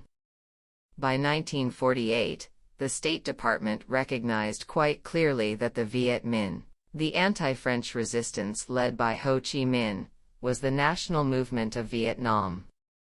But the Viet Minh did not cede control to the local oligarchy. It favored independent development and ignored the interests of foreign investors. There was fear that the Viet Minh might succeed, in which case the rot would spread and the virus would infect the region. To adopt the language the planners used year after year after year. Except for a few madmen and nitwits, none feared conquest. They were afraid of a positive example of successful development. What do you do when you have a virus? First you destroy it, then you inoculate potential victims, so that the disease does not spread. That's basically the U.S. strategy in the Third World. If possible, it's advisable to have the local military destroy the virus for you. If they can't, you have to move your own forces in. That's more costly, and it's ugly, but sometimes you have to do it. Vietnam was one of those places where we had to do it. Right into the late 1960s, the U.S. blocked all attempts at political settlement of the conflict, even those advanced by the Saigon generals. If there were a political settlement, there might be progress towards successful development outside of our influence, an unacceptable outcome. Instead, we installed a typical Latin American-style terror state in South Vietnam, subverted the only free elections in the history of Laos because the wrong side won, and blocked elections in Vietnam because it was obvious the wrong side was going to win there too. The Kennedy administration escalated the attack against South Vietnam from massive state terror to outright aggression. Johnson sent a huge expeditionary force to attack South Vietnam and expanded the war to all of Indochina. That destroyed the virus. All right, Indochina will be lucky if it recovers in 100 years. While the United States was extirpating the disease of independent development at its source in Vietnam, it also prevented its spread by supporting the Suharto takeover in Indonesia in 1965, backing the overthrow of Philippine democracy by Ferdinand Marcos in 1972, supporting martial law in South Korea and Thailand, and so on. Suharto's 1965 coup in Indonesia was particularly welcome to the West, because it destroyed the only mass-based political party there. That involved the slaughter, in a few months, of about 700,000 people, mostly landless peasants. A gleam of light in Asia, as the leading thinker of the New York Times, James Reston, exulted, assuring his readers that the U.S. had a hand in this triumph. The West was very pleased to do business with Indonesia's new, moderate leader, as the Christian Science Monitor described General Suharto, after he had washed some of the blood off his hands, meanwhile adding hundreds of thousands of corpses in East Timor and elsewhere. This spectacular mass murderer is, at heart benign, the respected economist, a British newsweekly based in London, assures us, doubtless referring to his attitude towards Western corporations. After the Vietnam War was ended in 1975, the major policy goal of the U.S. has been to maximize repression and suffering in the countries that were devastated by our violence. The degree of the cruelty is quite astonishing. When the Mennonites tried to send pencils to Cambodia, the State Department tried to stop them. When Oxfam tried to send 10 solar pumps, the reaction was the same. The same was true when religious groups tried to send shovels to Laos to dig up some of the unexploded shells left by American bombing. When India tried to send 100 water buffalo to Vietnam to replace the huge herds that were destroyed by the American attacks. And remember, in this primitive country, water buffalo mean fertilizer, tractors, survival. The United States threatened to cancel food for peace aid. That's one Orwell would have appreciated. No degree of cruelty is too great for Washington sadists. The educated classes know enough to look the other way. In order to bleed Vietnam, we've supported the Khmer Rouge indirectly through our allies, China and Thailand. The Cambodians have to pay with their blood so we can make sure there isn't any recovery in Vietnam. The Vietnamese have to be punished for having resisted U.S. violence. Contrary to what virtually everyone, left or right, says, the United States achieved its major objectives in Indochina. Vietnam was demolished. There's no danger that successful development there will provide a model for other nations in the region. Of course, it wasn't a total victory for the U.S. Our larger goal was to rein corporate Indochina into the U.S.-dominated global system, and that has not yet been achieved. But our basic goal, the crucial one, the one that really counted, was to destroy the virus, and we did achieve that. Vietnam is a basket case, and the U.S. is doing what it can to keep it that way. In October 1991, the U.S. once again overrode the strenuous objections of its allies in Europe and Japan, and renewed the embargo and sanctions against Vietnam. The Third World must learn that no one dare raise their head. The global enforcer will persecute them relentlessly if they commit this unspeakable crime. The Gulf War. The Gulf War illustrated the same guiding principles, as we see clearly if we lift the veil of propaganda. When Iraq invaded Kuwait in August 1990, the UN Security Council immediately condemned Iraq and imposed severe sanctions on it. Why was the UN response so prompt and so unprecedentedly firm? The US government media alliance had a standard answer. First, it told us that Iraq's aggression was a unique crime, and thus merited a uniquely harsh reaction. America stands where it always has, against aggression, against those who would use force to replace the rule of law, so we were informed by, the first, President Bush, the invader of Panama and the only head of state condemned by the World Court for the unlawful use of force, in the court's ruling on the U.S. attack against Nicaragua. The media and the educated classes dutifully repeated the lines spelled out for them by their leader, collapsing in awe at the magnificence of his high principles. Second, these same authorities proclaimed, in a litany, that the UN was now at last functioning as it was designed to do.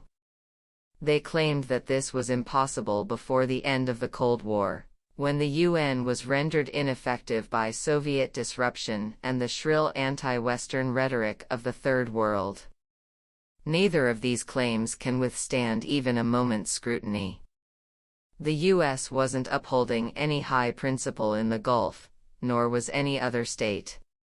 The reason for the unprecedented response to Saddam Hussein wasn't his brutal aggression, it was because he stepped on the wrong toes. Saddam Hussein is a murderous gangster, exactly as he was before the Gulf War, when he was our friend and favored trading partner. His invasion of Kuwait was certainly an atrocity, but well within the range of many similar crimes conducted by the US and its allies, and nowhere near as terrible as some. For example, Indonesia's invasion and annexation of East Timor reached near genocidal proportions, thanks to the decisive support of the US and its allies. Perhaps 1/4 of its population of 700,000 was killed, a slaughter exceeding that of Pol Pot, relative to the population, in the same years. Our ambassador to the UN at the time, and now Senator from New York, Daniel Moynihan, explained his achievement at the UN concerning East Timor. The United States wished things to turn out as they did, and worked to bring this about. The Department of State desired that the United Nations prove utterly ineffective in whatever measures it undertook. This task was given to me, and I carried it forward with no inconsiderable success. The Australian Foreign Minister justified his country's acquiescence to the invasion and annexation of East Timor, and Australia's participation with Indonesia in robbing Timor's rich oil reserves, by saying simply that, "The world is a pretty unfair place, littered with examples of acquisition by force." When Iraq invaded Kuwait, however, his government issued a ringing declaration that, "Big countries cannot invade small neighbors and get away with it." No heights of cynicism trouble the equanimity of Western moralists. As for the UN finally functioning as it was designed to, the facts are clear, but absolutely barred by the guardians of political correctness who control the means of expression with an iron hand. For many years, the UN has been blocked by the great powers, primarily the United States, not the Soviet Union or the Third World. Since 1970, the United States has vetoed far more Security Council resolutions than any other country. Britain is second, France a distant third, and the Soviet Union fourth. Our record in the General Assembly is similar. And the shrill, anti-Western rhetoric of the Third World commonly turns out to be a call to observe international law, a pitifully weak barrier against the depredations of the powerful.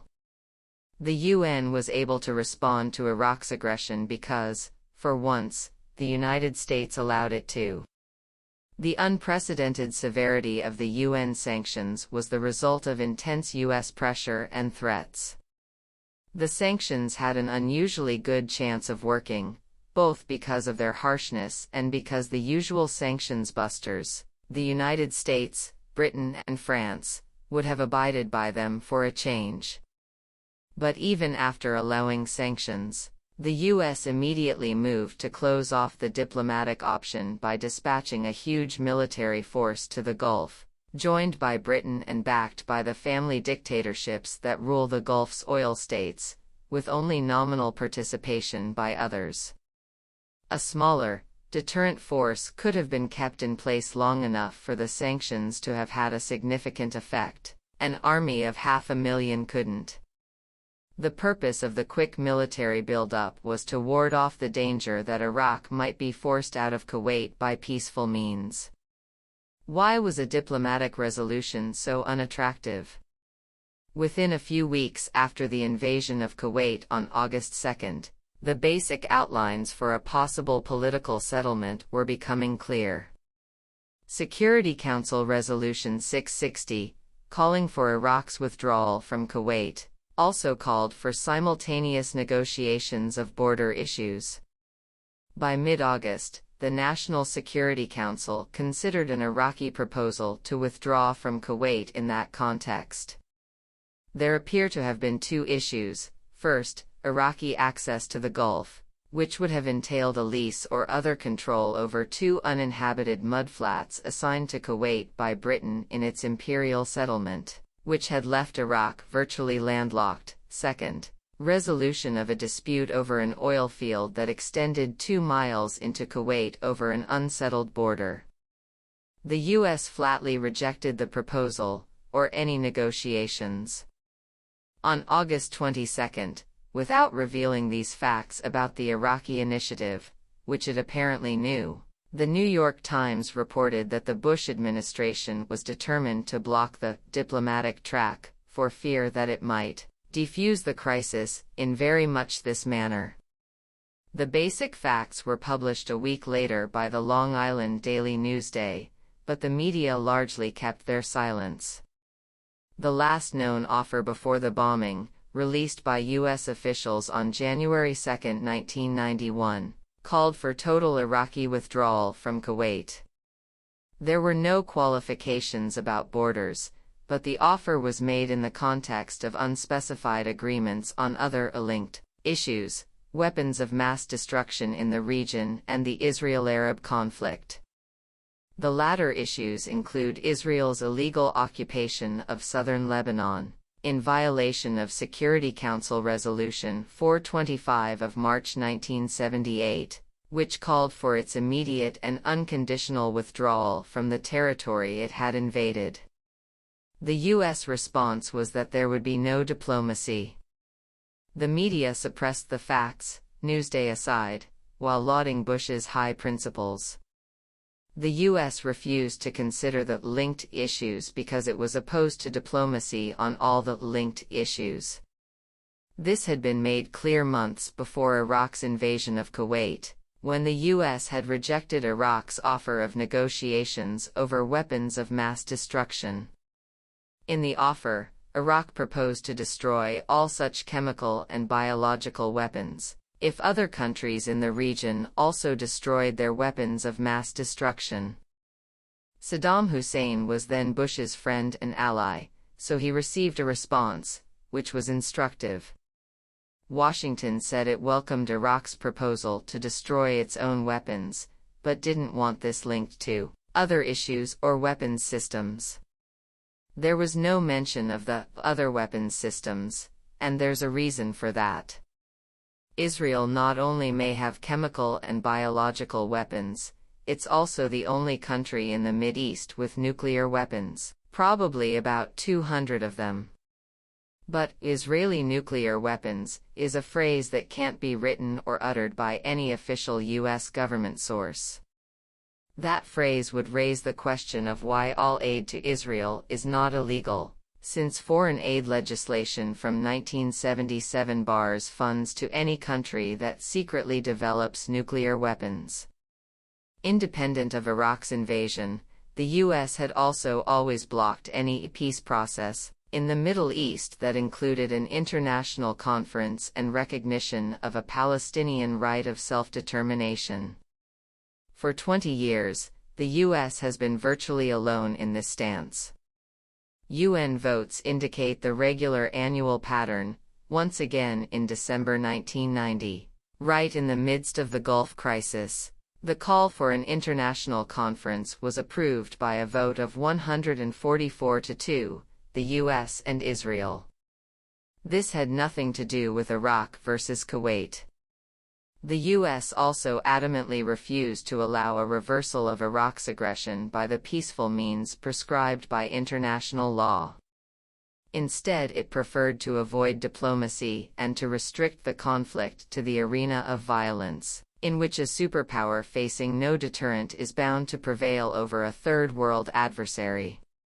As already discussed, the U.S. regularly carries out or supports aggression, even in cases far more criminal than Iraq's invasion of Kuwait. Only the most dedicated commissar can fail to understand these facts, or the fact that in the rare case when the U.S. happens to oppose some illegal act by a client or ally, it's quite happy with linkage.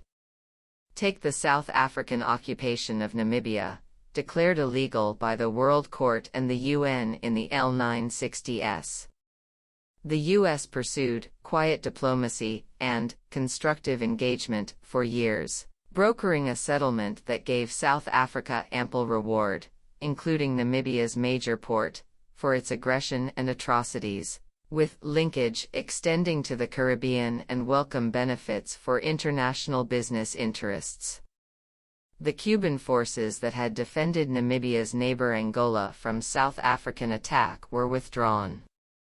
Much as in Nicaragua after the 1987 peace accords, the U.S. is continuing to support the terrorist army backed by the U.S. and its allies, South Africa and Zaire, and is preparing the ground for a 1992 Nicaragua-style democratic election, where people will go to the polls under the threat of economic strangulation and terrorist attack if they vote the wrong way.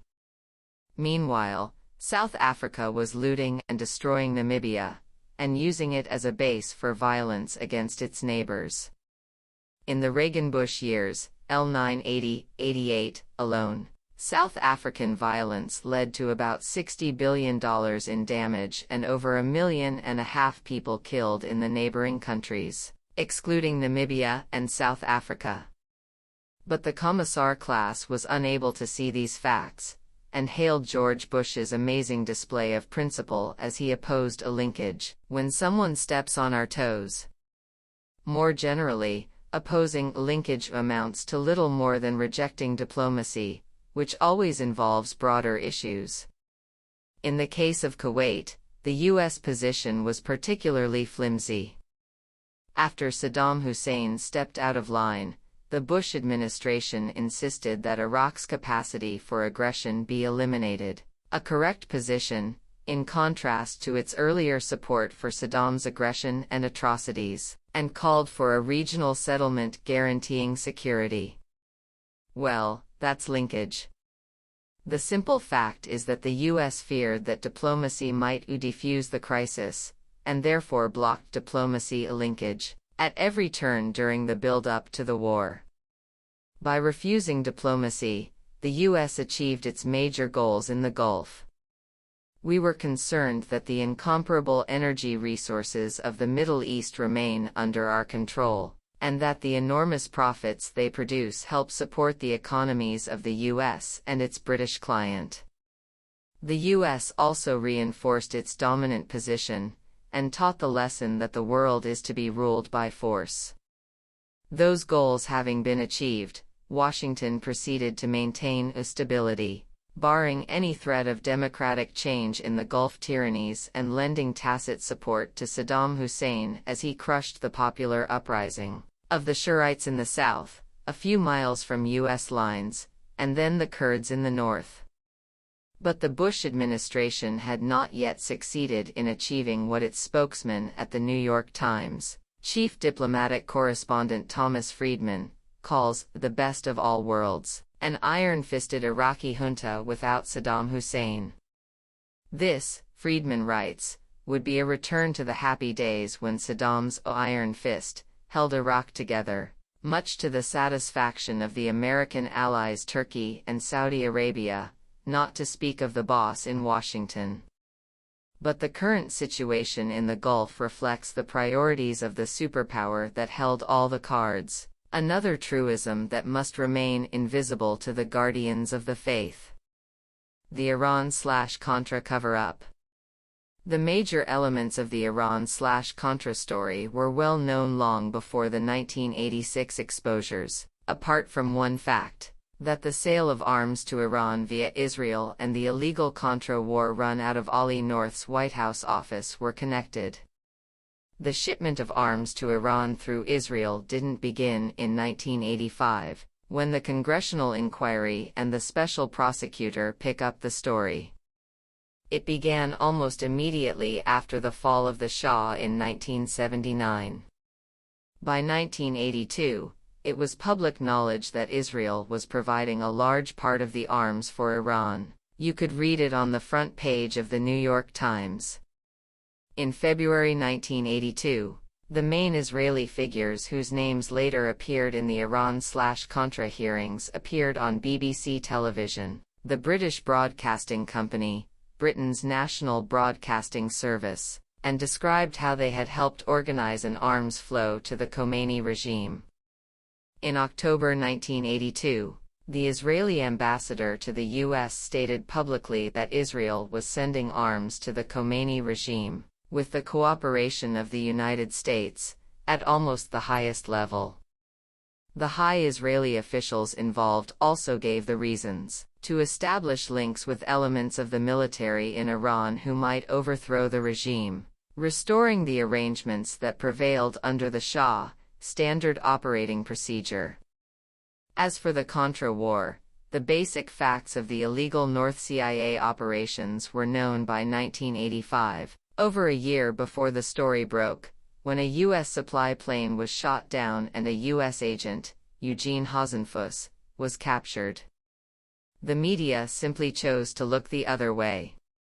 So what finally generated the Iran-Contra scandal? A moment came when it was just impossible to suppress it any longer. When Hasenfuss was shot down in Nicaragua while flying arms to the Contras for the CIA, and the Lebanese press reported that the U.S. National Security Advisor was handing out Bibles and chocolate cakes in Tehran, the story just couldn't be kept under wraps. After that, the connection between the two well-known stories emerged. We then moved to the next phase, damage control. That's what the follow-up was about. For more on all of this, see My Fateful Triangle, 1983, Turning the Tide, 1985, and Culture of Terrorism, 1987. The prospects for Eastern Europe. What was remarkable about the events in Eastern Europe in the 1980s was that the imperial power simply backed off. Not only did the USSR permit popular movements to function, it actually encouraged them. There are few historical precedents for that. It didn't happen because the Soviets are nice guys, they were driven by internal necessities.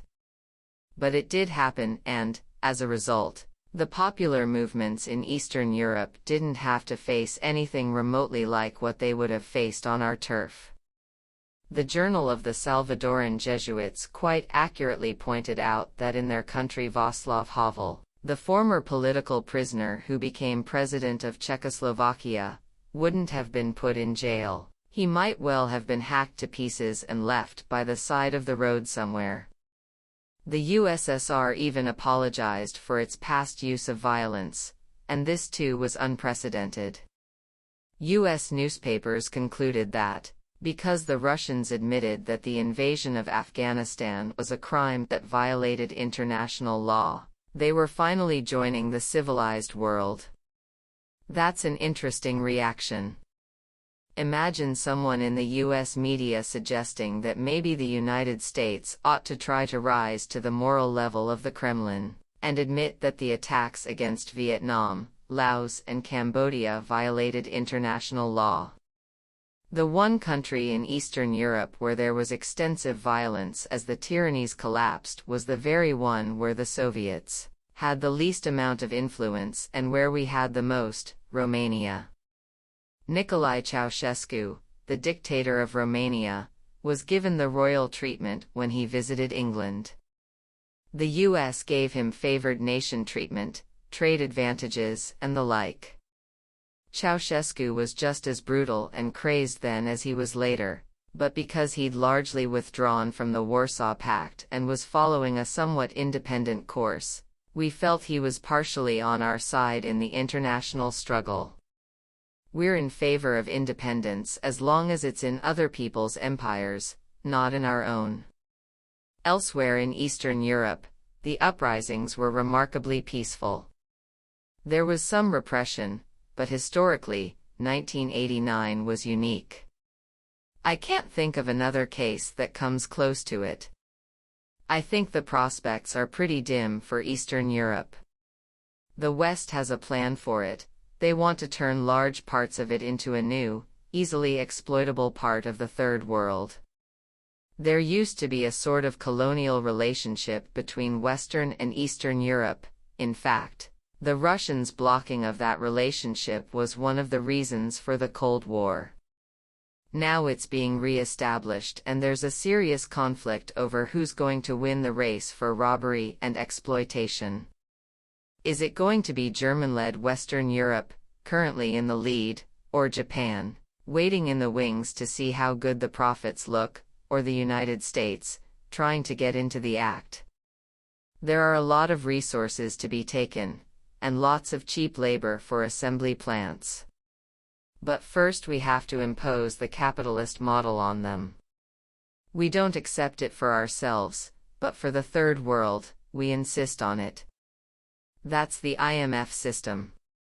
If we can get them to accept that, they'll be very easily exploitable, and will move toward their new role as a kind of Brazil or Mexico. In many ways, Eastern Europe is more attractive to investors than Latin America.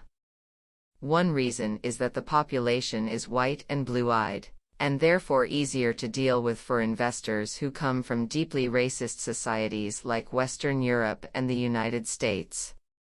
More significantly, Eastern Europe has much higher general health and educational standards than Latin America, which, except for isolated sectors of wealth and privilege, is a total disaster area.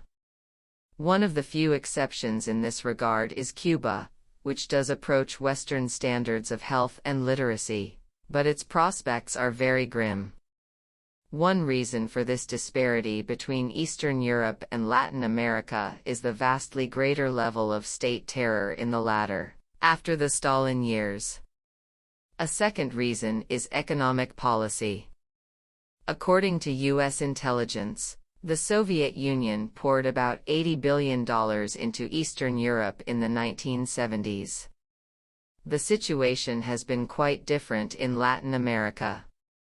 Between 1982 and 1987, about $150 billion were transferred from Latin America to the West.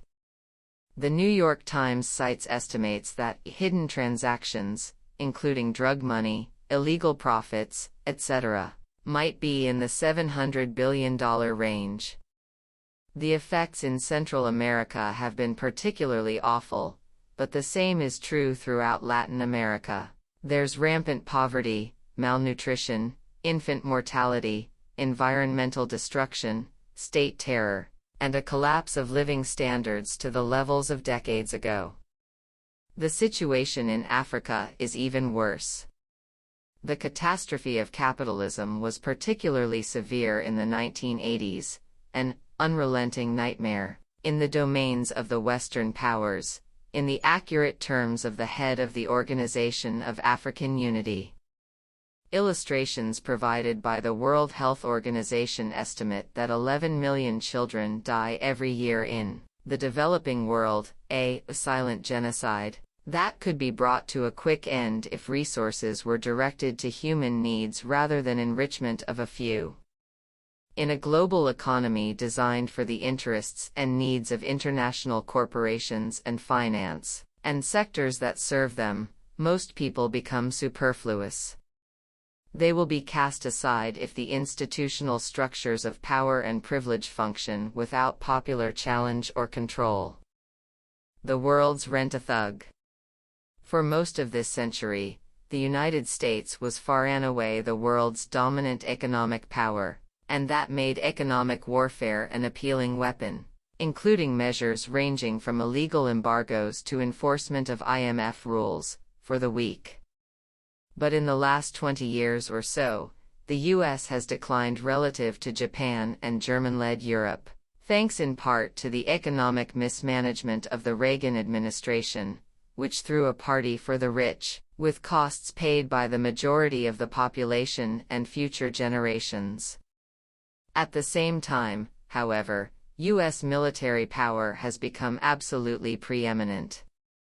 As long as the Soviet Union was in the game, there was a limit to how much force the U.S. could apply, particularly in more remote areas where we didn't have a big conventional force advantage. Because the USSR used to support governments and political movements the U.S. was trying to destroy, there was a danger that U.S. intervention in the Third World might explode into a nuclear war. With the Soviet deterrent gone, the U.S. is much more free to use violence around the world, a fact that has been recognized with much satisfaction by U.S. policy analysts in the past several years. In any confrontation, each participant tries to shift the battle to a domain in which it's most likely to succeed. You want to lead with your strength, play your strong card. The strong card of the United States is force. So if we can establish the principle that force rules the world, that's a victory for us. If, on the other hand, a conflict is settled through peaceful means, that benefits us less, because our rivals are just as good or better in that domain. Diplomacy is a particularly unwelcome option, unless it's pursued under the gun. The U.S. has very little popular support for its goals in the Third World. This isn't surprising, since it's trying to impose structures of domination and exploitation. A diplomatic settlement is bound to respond, at least to some degree, to the interests of the other participants in the negotiation, and that's a problem when your positions aren't very popular. As a result, negotiations are something the U.S. commonly tries to avoid.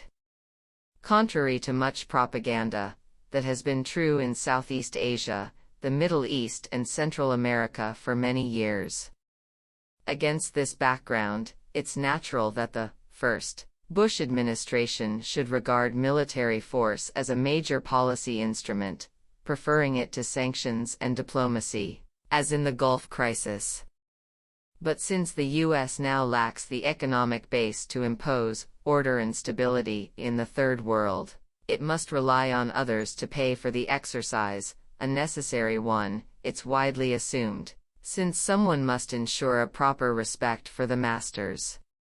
The flow of profits from Gulf oil production helps, but Japan and German-led continental Europe must also pay their share as the U.S. adopts the mercenary role, following the advice of the international business press. The financial editor of the conservative Chicago Tribune has been stressing these themes with particular clarity.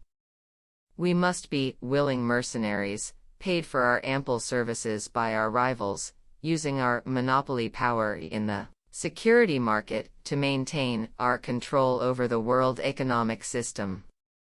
We should run a global protection racket, he advises, selling protection to other wealthy powers who will pay us a war premium. This is Chicago, where the words are understood: if someone bothers you, you call on the mafia to break their bones. And if you fall behind in your premium, your health may suffer too. To be sure, the use of force to control the Third World is only a last resort. The IMF is a more cost-effective instrument than the Marines and the CIA if it can do the job. But the iron fist must be poised in the background, available when needed. Our rent-a-thug role also causes suffering at home. All of the successful industrial powers have relied on the state to protect and enhance powerful domestic economic interests, to direct public resources to the needs of investors, and so on, one reason why they are successful. Since 1950, the U.S. has pursued these ends largely through the Pentagon system, including NASA and the Department of Energy, which produces nuclear weapons. By now we are locked into these devices for maintaining electronics, computers, and high-tech industry generally. Reaganite military Keynesian excesses added further problems. Keynesian refers to the theories of the British economist John Maynard Keynes, 1883 to 1946, who recommended government spending to pull societies out of depressions. The transfer of resources to wealthy minorities and other government policies led to a vast wave of financial manipulations and a consumption binge. But there was little in the way of productive investment, and the country was saddled with huge debts, government, corporate, household, and the incalculable debt of unmet social needs as the society drifts towards a third world pattern, with islands of great wealth and privilege in a sea of misery and suffering. When a state is committed to such policies, it must somehow find a way to divert the population, to keep them from seeing what's happening around them. There are not many ways to do this. The standard ones are to inspire fear of terrible enemies about to overwhelm us, and offer our grand leaders who rescue us from disaster in the nick of time. That has been the pattern right through the 1980s, requiring no little ingenuity as the standard device, the Soviet threat, became harder to take seriously. So the threat to our existence has been Gaddafi and his hordes of international terrorists, Grenada and its ominous air base, Sandinistas marching on Texas, Hispanic narco-traffickers led by the arch-maniac Noriega, and crazed Arabs generally. Most recently it's Saddam Hussein, after he committed his sole crime, the crime of disobedience, in August 1990. It has become more necessary to recognize what has always been true, that the prime enemy is the Third World, which threatens to get out of control. These are not laws of nature. The processes, and the institutions that engender them, could be changed. But that will require cultural, social, and institutional changes of no little moment, including democratic structures that go far beyond periodic selection of representatives of the business world to manage domestic and international affairs. Brainwashing at home. How the Cold War worked. Despite much pretense, national security has not been a major concern of U.S. planners and elected officials. The historical record reveals this clearly. Few serious analysts took issue with George Kennan's position that it is not Russian military power which is threatening us, it is Russian political power, October 1947, or with President Eisenhower's consistent view that the Russians intended no military conquest of Western Europe, and that the major role of NATO was to convey a feeling of confidence to exposed populations, a confidence which will make them sturdier, politically, in their opposition to communist inroads. Similarly, the U.S. dismissed possibilities for peaceful resolution of the Cold War conflict, which would have left the political threat intact. In his History of Nuclear Weapons, McGeorge Bundy writes that he is aware of no serious contemporary proposal that ballistic missiles should somehow be banned by agreement before they were ever deployed, even though these were the only potential military threat to the U.S. It was always the political threat of so-called communism that was the primary concern. Recall that communism is a broad term and includes all those with the ability to get control of mass movements. Something we have no capacity to duplicate, as Secretary of State John Foster Dulles privately complained to his brother Alan, who was director of the CIA. The poor people are the ones they appeal to, he added, and they have always wanted to plunder the rich. So they must be overcome, to protect our doctrine that the rich should plunder the poor. Of course, both the US and USSR would have preferred that the other simply disappear. But since this would obviously have involved mutual annihilation, a system of global management called the Cold War was established. According to the conventional view, the Cold War was a conflict between two superpowers, caused by Soviet aggression, in which we tried to contain the Soviet Union and protect the world from it. If this view is a doctrine of theology, there's no need to discuss it. If it is intended to shed some light on history, we can easily put it to the test, bearing in mind a very simple point. If you want to understand the Cold War, you should look at the events of the Cold War. If you do so, a very different picture emerges. On the Soviet side, the events of the Cold War were repeated interventions in Eastern Europe, tanks in East Berlin and Budapest and Prague. These interventions took place along the route that was used to attack and virtually destroy Russia 3 times in this century alone. The invasion of Afghanistan is the one example of an intervention outside that route, though also on the Soviet border.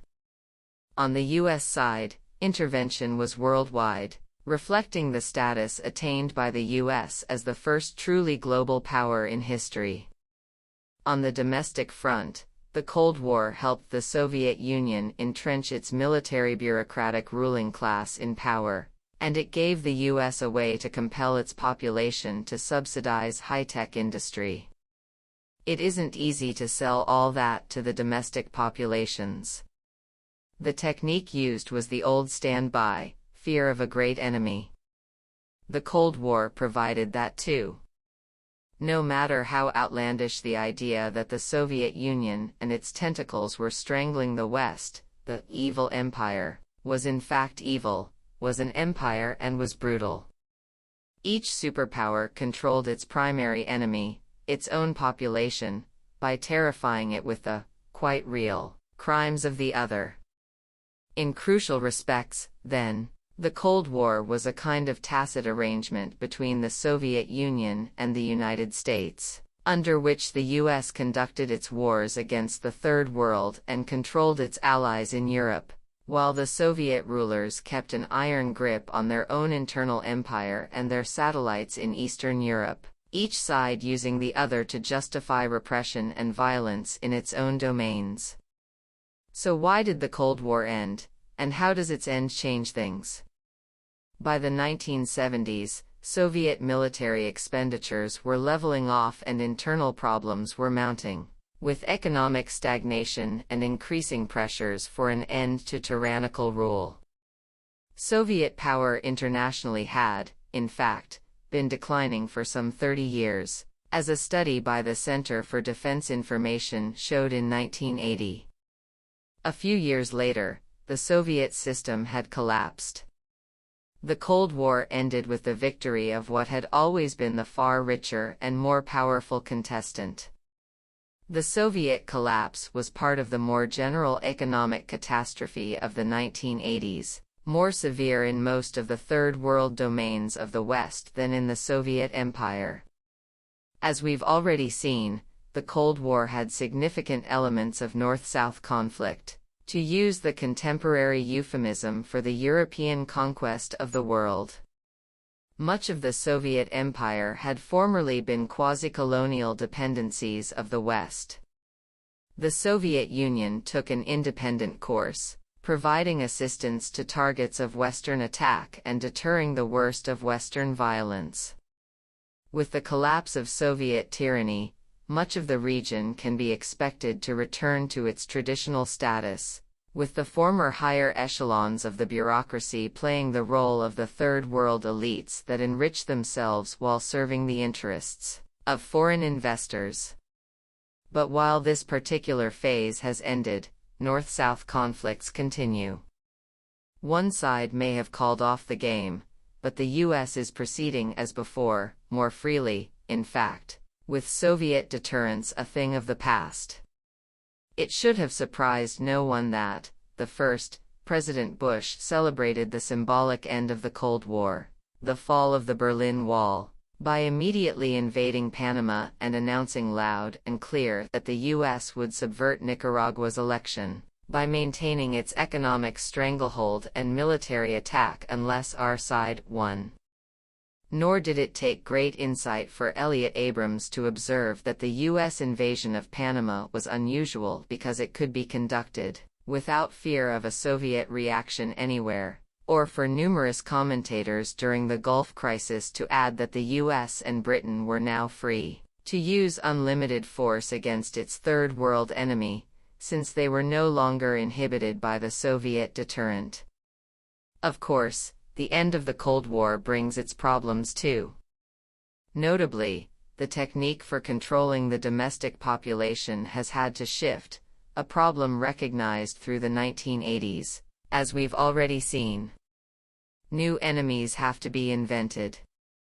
It becomes harder to disguise the fact that the real enemy has always been the poor who seek to plunder the rich, in particular, third world miscreants who seek to break out of the service role.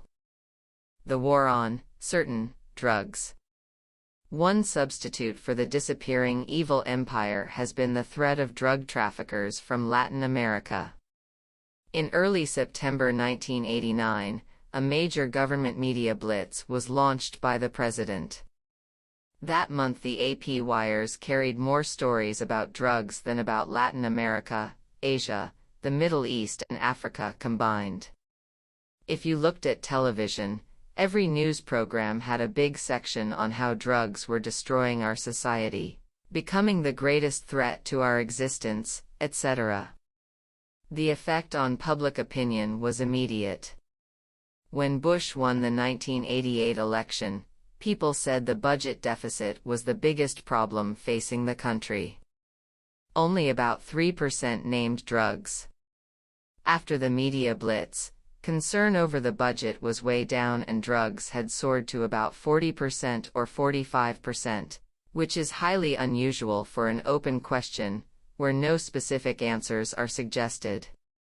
Now, when some client state complains that the US government isn't sending it enough money, they no longer say, "We need it to stop the Russians," rather, "We need it to stop drug trafficking." Like the Soviet threat, this enemy provides a good excuse for a US military presence where there's rebel activity or other unrest. So internationally, the war on drugs provides a cover for intervention. Domestically, it has little to do with drugs but a lot to do with distracting the population, increasing repression in the inner cities, and building support for the attack on civil liberties. That's not to say that substance abuse isn't a serious problem.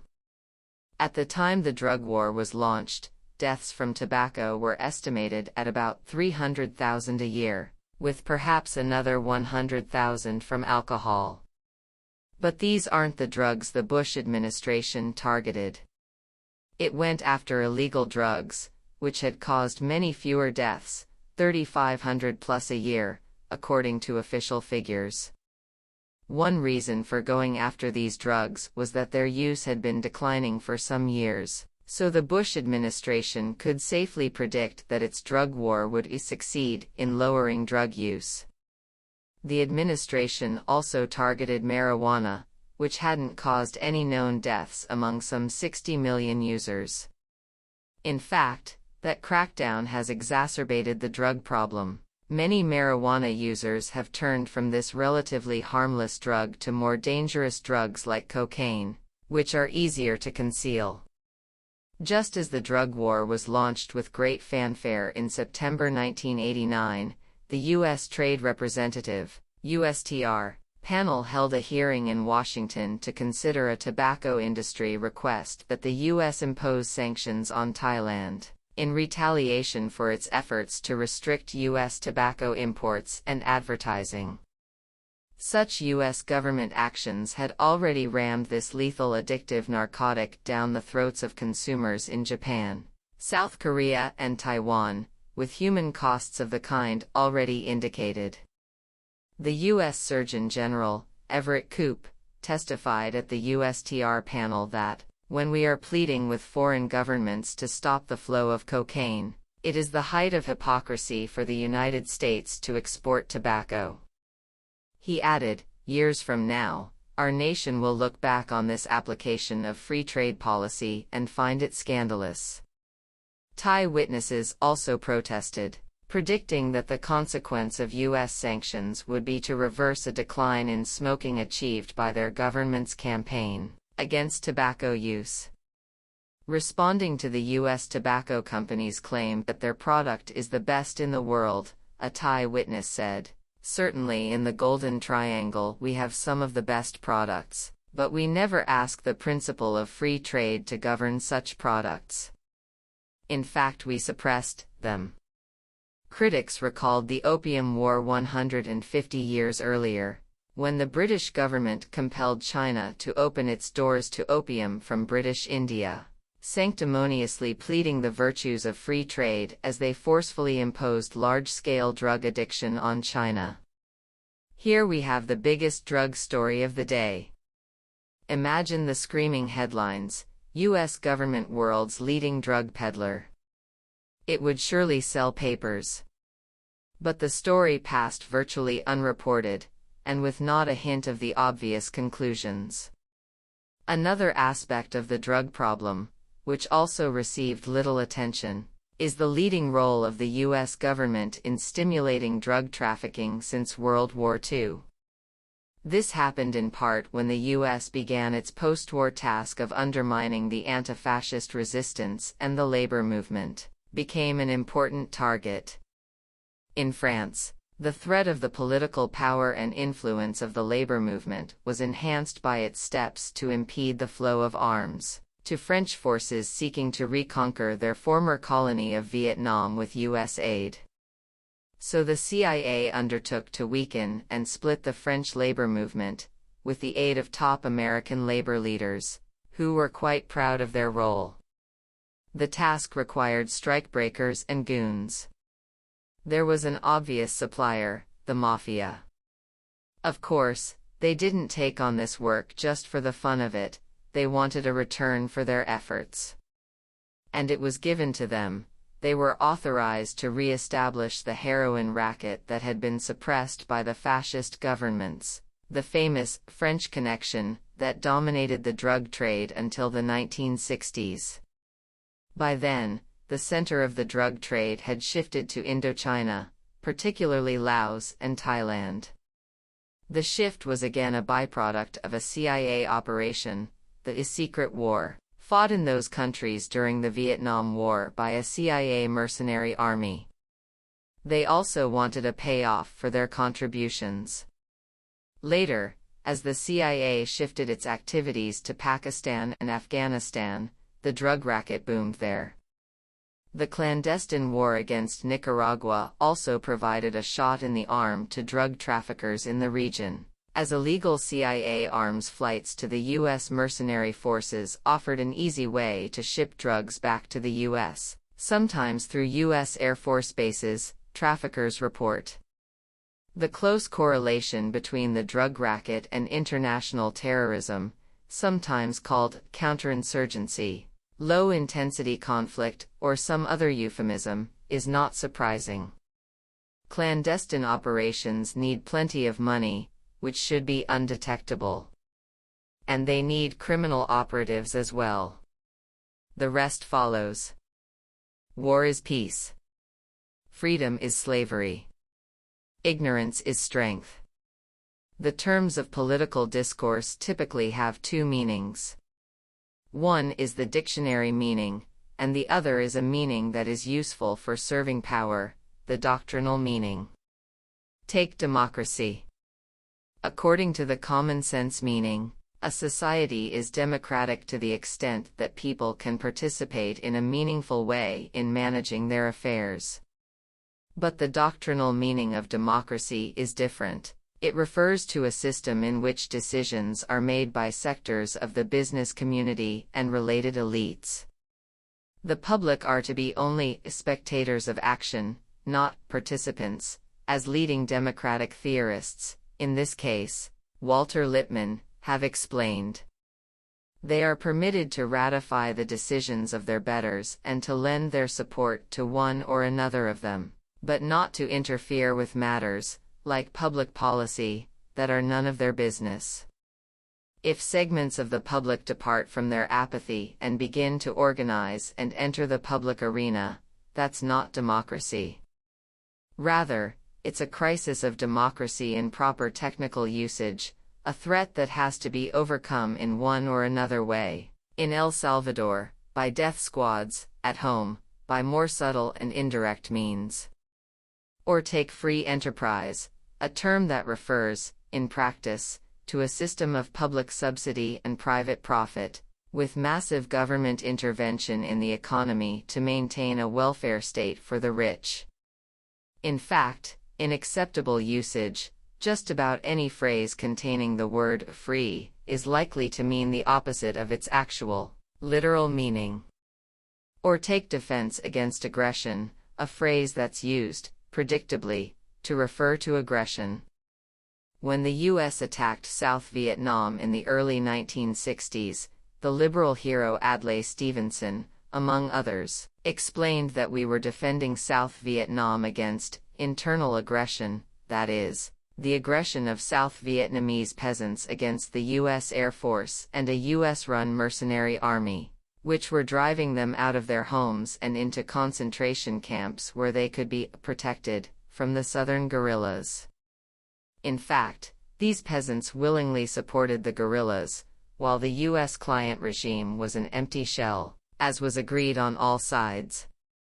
So magnificently has the doctrinal system risen to its task that to this day, 30 years later, the idea that the U.S. attacked South Vietnam is unmentionable, even unthinkable, in the mainstream. The essential issues of the war are, correspondingly, beyond any possibility of discussion now. The guardians of political correctness, the real PC, can be quite proud of an achievement that would be hard to duplicate in a well-run totalitarian state. Or take the term peace process. The naive might think that it refers to efforts to seek peace. Under this meaning, we would say that the peace process in the Middle East includes, for example, the offer of a full peace treaty to Israel by President Sadat of Egypt in 1971. Along lines advocated by virtually the entire world, including U.S. official policy. The Security Council resolution of January 1976, introduced by the major Arab states with the backing of the PLO, the Palestine Liberation Organization, which called for a two-state settlement of the Arab-Israel conflict in the terms of a near-universal international consensus. PLO offers through the 1980s to negotiate with Israel for mutual recognition, and annual votes at the UN General Assembly, most recently in December 1990, approved by a vote of 144 to 2, calling for an international conference on the Israel-Arab problem, etc. But the sophisticated understand that these efforts do not form part of the peace process. The reason is that in the PC meaning, the term peace process refers to what the U.S. government is doing. In the cases mentioned, this is to block international efforts to seek peace. The cases cited do not fall within the peace process, because the U.S. backed Israel's rejection of Sadat's offer, vetoed the Security Council resolution, opposed negotiations and mutual recognition of the PLO and Israel, and regularly joins with Israel in opposing, thereby, in effect, vetoing, any attempt to move towards a peaceful diplomatic settlement at the UN or elsewhere. The peace process is restricted to U.S. initiatives, which call for a unilateral U.S.-determined settlement with no recognition of Palestinian national rights. That's the way it works. Those who cannot master these skills must seek another profession. There are many other examples. Take the term special interest. The well-oiled Republican PR systems of the 1980s regularly accused the Democrats of being the party of the special interests: women, labor, the elderly, the young, farmers, in short, the general population. There was only one sector of the population never listed as a special interest: corporations, and business generally. That makes sense. In PC discourse their special interests are the national interest, to which all must bow. The Democrats plaintively retorted that they were not the party of the special interests, they served the national interest too. That was correct, but their problem has been that they lack the single-minded class consciousness of their Republican opponents. The latter are not confused about their role as representatives of the owners and managers of the society, who are fighting a bitter class war against the general population, often adopting vulgar Marxist rhetoric and concepts, resorting to jingoist hysteria, fear and terror, awe of great leaders and the other standard devices of population control. The Democrats are less clear about their allegiances, hence less effective in the propaganda wars. Finally, take the term conservative, which has come to refer to advocates of a powerful state that interferes massively in the economy and in social life. They advocate huge state expenditures and a post-war peak of protectionist measures and insurance against market risk, narrowing individual liberties through legislation and court packing, protecting the holy state from unwarranted inspection by the irrelevant citizenry, in short, those programs that are the precise opposite of traditional conservatism. Their allegiance is to the people who own the country, and therefore ought to govern it, in the words of Founding Father John Jay. It's really not that hard, once one understands the rules. To make sense of political discourse, it's necessary to give a running translation into English, decoding the doublespeak of the media, academic social scientists and the secular priesthood generally. Its function is not obscure. The effect is to make it impossible to find words to talk about matters of human significance in a coherent way. We can then be sure that little will be understood about how our society works and what is happening in the world. A major contribution to democracy, in the PC sense of the word. Socialism, real and fake. One can debate the meaning of the term socialism, but if it means anything, it means control of production by the workers themselves, not owners and managers who rule them and control all decisions, whether in capitalist enterprises or an absolutist state. To refer to the Soviet Union as a socialist is an interesting case of doctrinal doublespeak.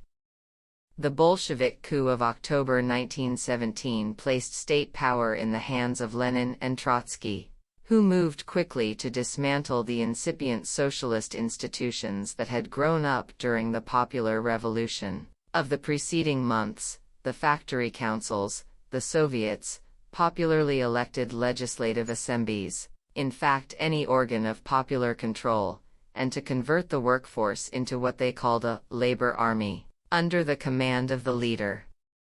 In any meaningful sense of the term socialism, the Bolsheviks moved at once to destroy its existing elements. No socialist deviation has been permitted since. These developments came as no surprise to leading Marxist intellectuals, who had criticized Lenin's doctrines for years, as had Trotsky, because they would centralize authority in the hands of the vanguard party and its leaders. In fact, decades earlier, The anarchist thinker Bakunin had predicted that the emerging intellectual class would follow one of two paths. Either they would try to exploit popular struggles to take state power themselves, becoming a brutal and oppressive red bureaucracy, or they would become the managers and ideologists of the state capitalist societies, if popular revolution failed. It was a perceptive insight, on both counts. The world's two major propaganda systems did not agree on much, but they did agree on using the term socialism to refer to the immediate destruction of every element of socialism by the Bolsheviks. That's not too surprising. The Bolsheviks called their system socialist so as to exploit the moral prestige of socialism.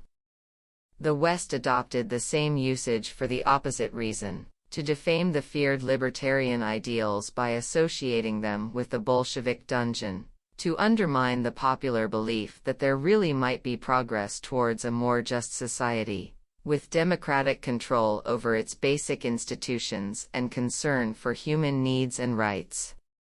If socialism is the tyranny of Lenin and Stalin, then sane people will say, not for me.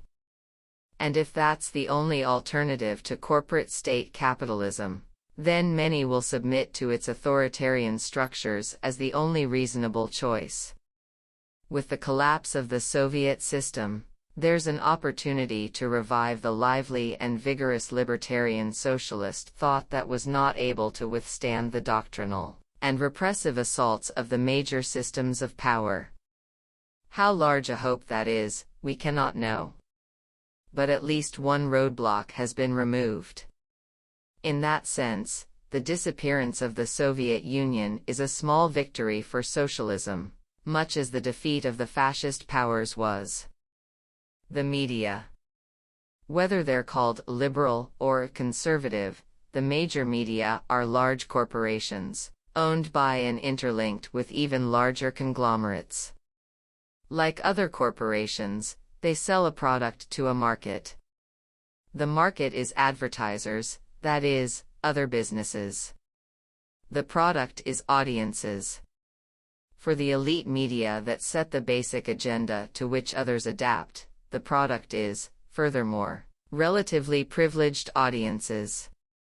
So we have major corporations selling fairly wealthy and privileged audiences to other businesses. Not surprisingly, the picture of the world presented reflects the narrow and biased interests and values of the sellers, the buyers, and the product. Other factors reinforce the same distortion. The cultural managers, editors, leading columnists, etc., share class interests and associations with state and business managers and other privileged sectors. There is, in fact, a regular flow of high-level people among corporations, government, and media. Access to state authorities is important to maintain a competitive position. Leaks, for example, are often fabrications and deceit produced by the authorities with the cooperation of the media, who pretend they don't know. In return, state authorities demand cooperation and submissiveness. Other power centers also have devices to punish departures from orthodoxy, ranging from the stock market to an effective vilification and defamation apparatus. The outcome is not, of course, entirely uniform. To serve the interests of the powerful, the media must present a tolerably realistic picture of the world. And professional integrity and honesty sometimes interfere with the overriding mission. The best journalists are, typically, quite aware of the factors that shape the media product, and seek to use such openings as are provided. The result is that one can learn a lot by a critical and skeptical reading of what the media produce.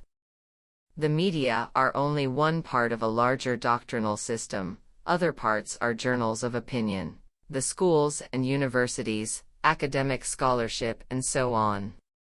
We're much more aware of the media, particularly the prestige media, because those who critically analyze ideology have focused on them. The larger system hasn't been studied as much because it's harder to investigate systematically. But there's good reason to believe that it represents the same interests as the media, just as one would anticipate. The doctrinal system, which produces what we call propaganda when discussing enemies, has two distinct targets. One target is what's sometimes called the political class, the roughly 20% of the population that's relatively educated, more or less articulate, playing some role in decision-making. Their acceptance of doctrine is crucial, because they're in a position to design and implement policy. Then there's the other 80% or so of the population. These are Lippmann's spectators of action, whom he referred to as the bewildered herd. They are supposed to follow orders and keep out of the way of the important people. They're the target of the real mass media, the tabloids, the sitcoms, the Super Bowl, and so on. These sectors of the doctrinal system serve to divert the unwashed masses and reinforce the basic social values: passivity, submissiveness to authority, the overriding virtue of greed and personal gain, lack of concern for others, fear of real or imagined enemies, etc. The goal is to keep the bewildered herd bewildered. It's unnecessary for them to trouble themselves with what's happening in the world. In fact, it's undesirable. If they see too much of reality, they may set themselves to change it.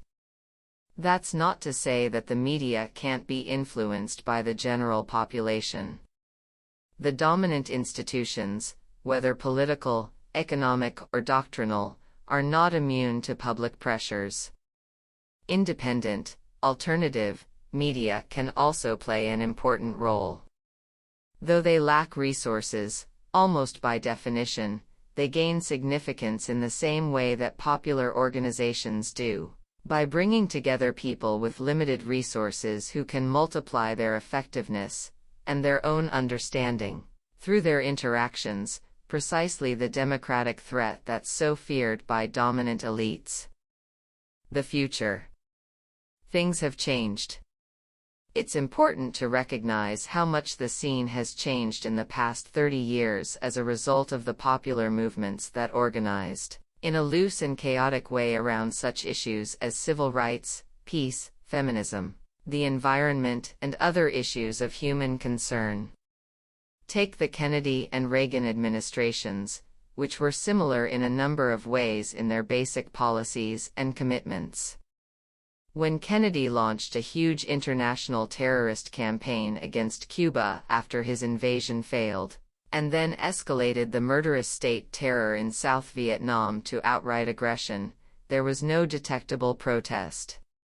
It wasn't until hundreds of thousands of American troops were deployed and all of Indochina was under devastating attack, with hundreds of thousands slaughtered, that protest became more than marginally significant.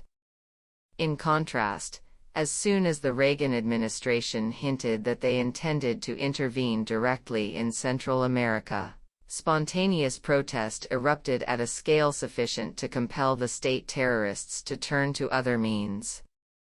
Leaders may crow about the end of the Vietnam syndrome, but they know better. A national security policy review of the Bush administration, leaked at the moment of the ground attack in the Gulf, noted that, in cases where the U.S. confronts much weaker enemies, the only ones that the true statesmen will agree to fight, our challenge will be not simply to defeat them, but to defeat them decisively and rapidly. Any other outcome would be embarrassing and might undercut political support, understood to be very thin. By now, classical intervention is not even considered an option.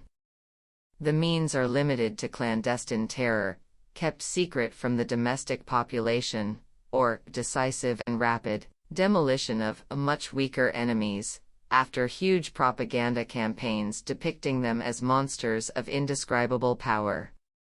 Much the same is true across the board. Take 1992. If the Columbus quincentenary had been in 1962, it would have been a celebration of the liberation of the continent. In 1992, that response no longer has a monopoly, a fact that has aroused much hysteria among the cultural managers who are used to near-totalitarian control. They now rant about the fascist excesses of those who urge respect for other people and other cultures. In other areas too, there's more openness and understanding, more skepticism and questioning of authority. Of course, these tendencies are double-edged. They may lead to independent thought, popular organizing and pressures for much-needed institutional change. Or they may provide a mass base of frightened people for new authoritarian leaders. These possible outcomes are not a matter for speculation, but for action, with stakes that are very large. What you can do. In any country, there's some group that has the real power. It's not a big secret where power is in the United States. It basically lies in the hands of the people who determine investment decisions, what's produced, what's distributed. They staff the government, by and large, choose the planners, and set the general conditions for the doctrinal system. One of the things they want is a passive, quiescent population.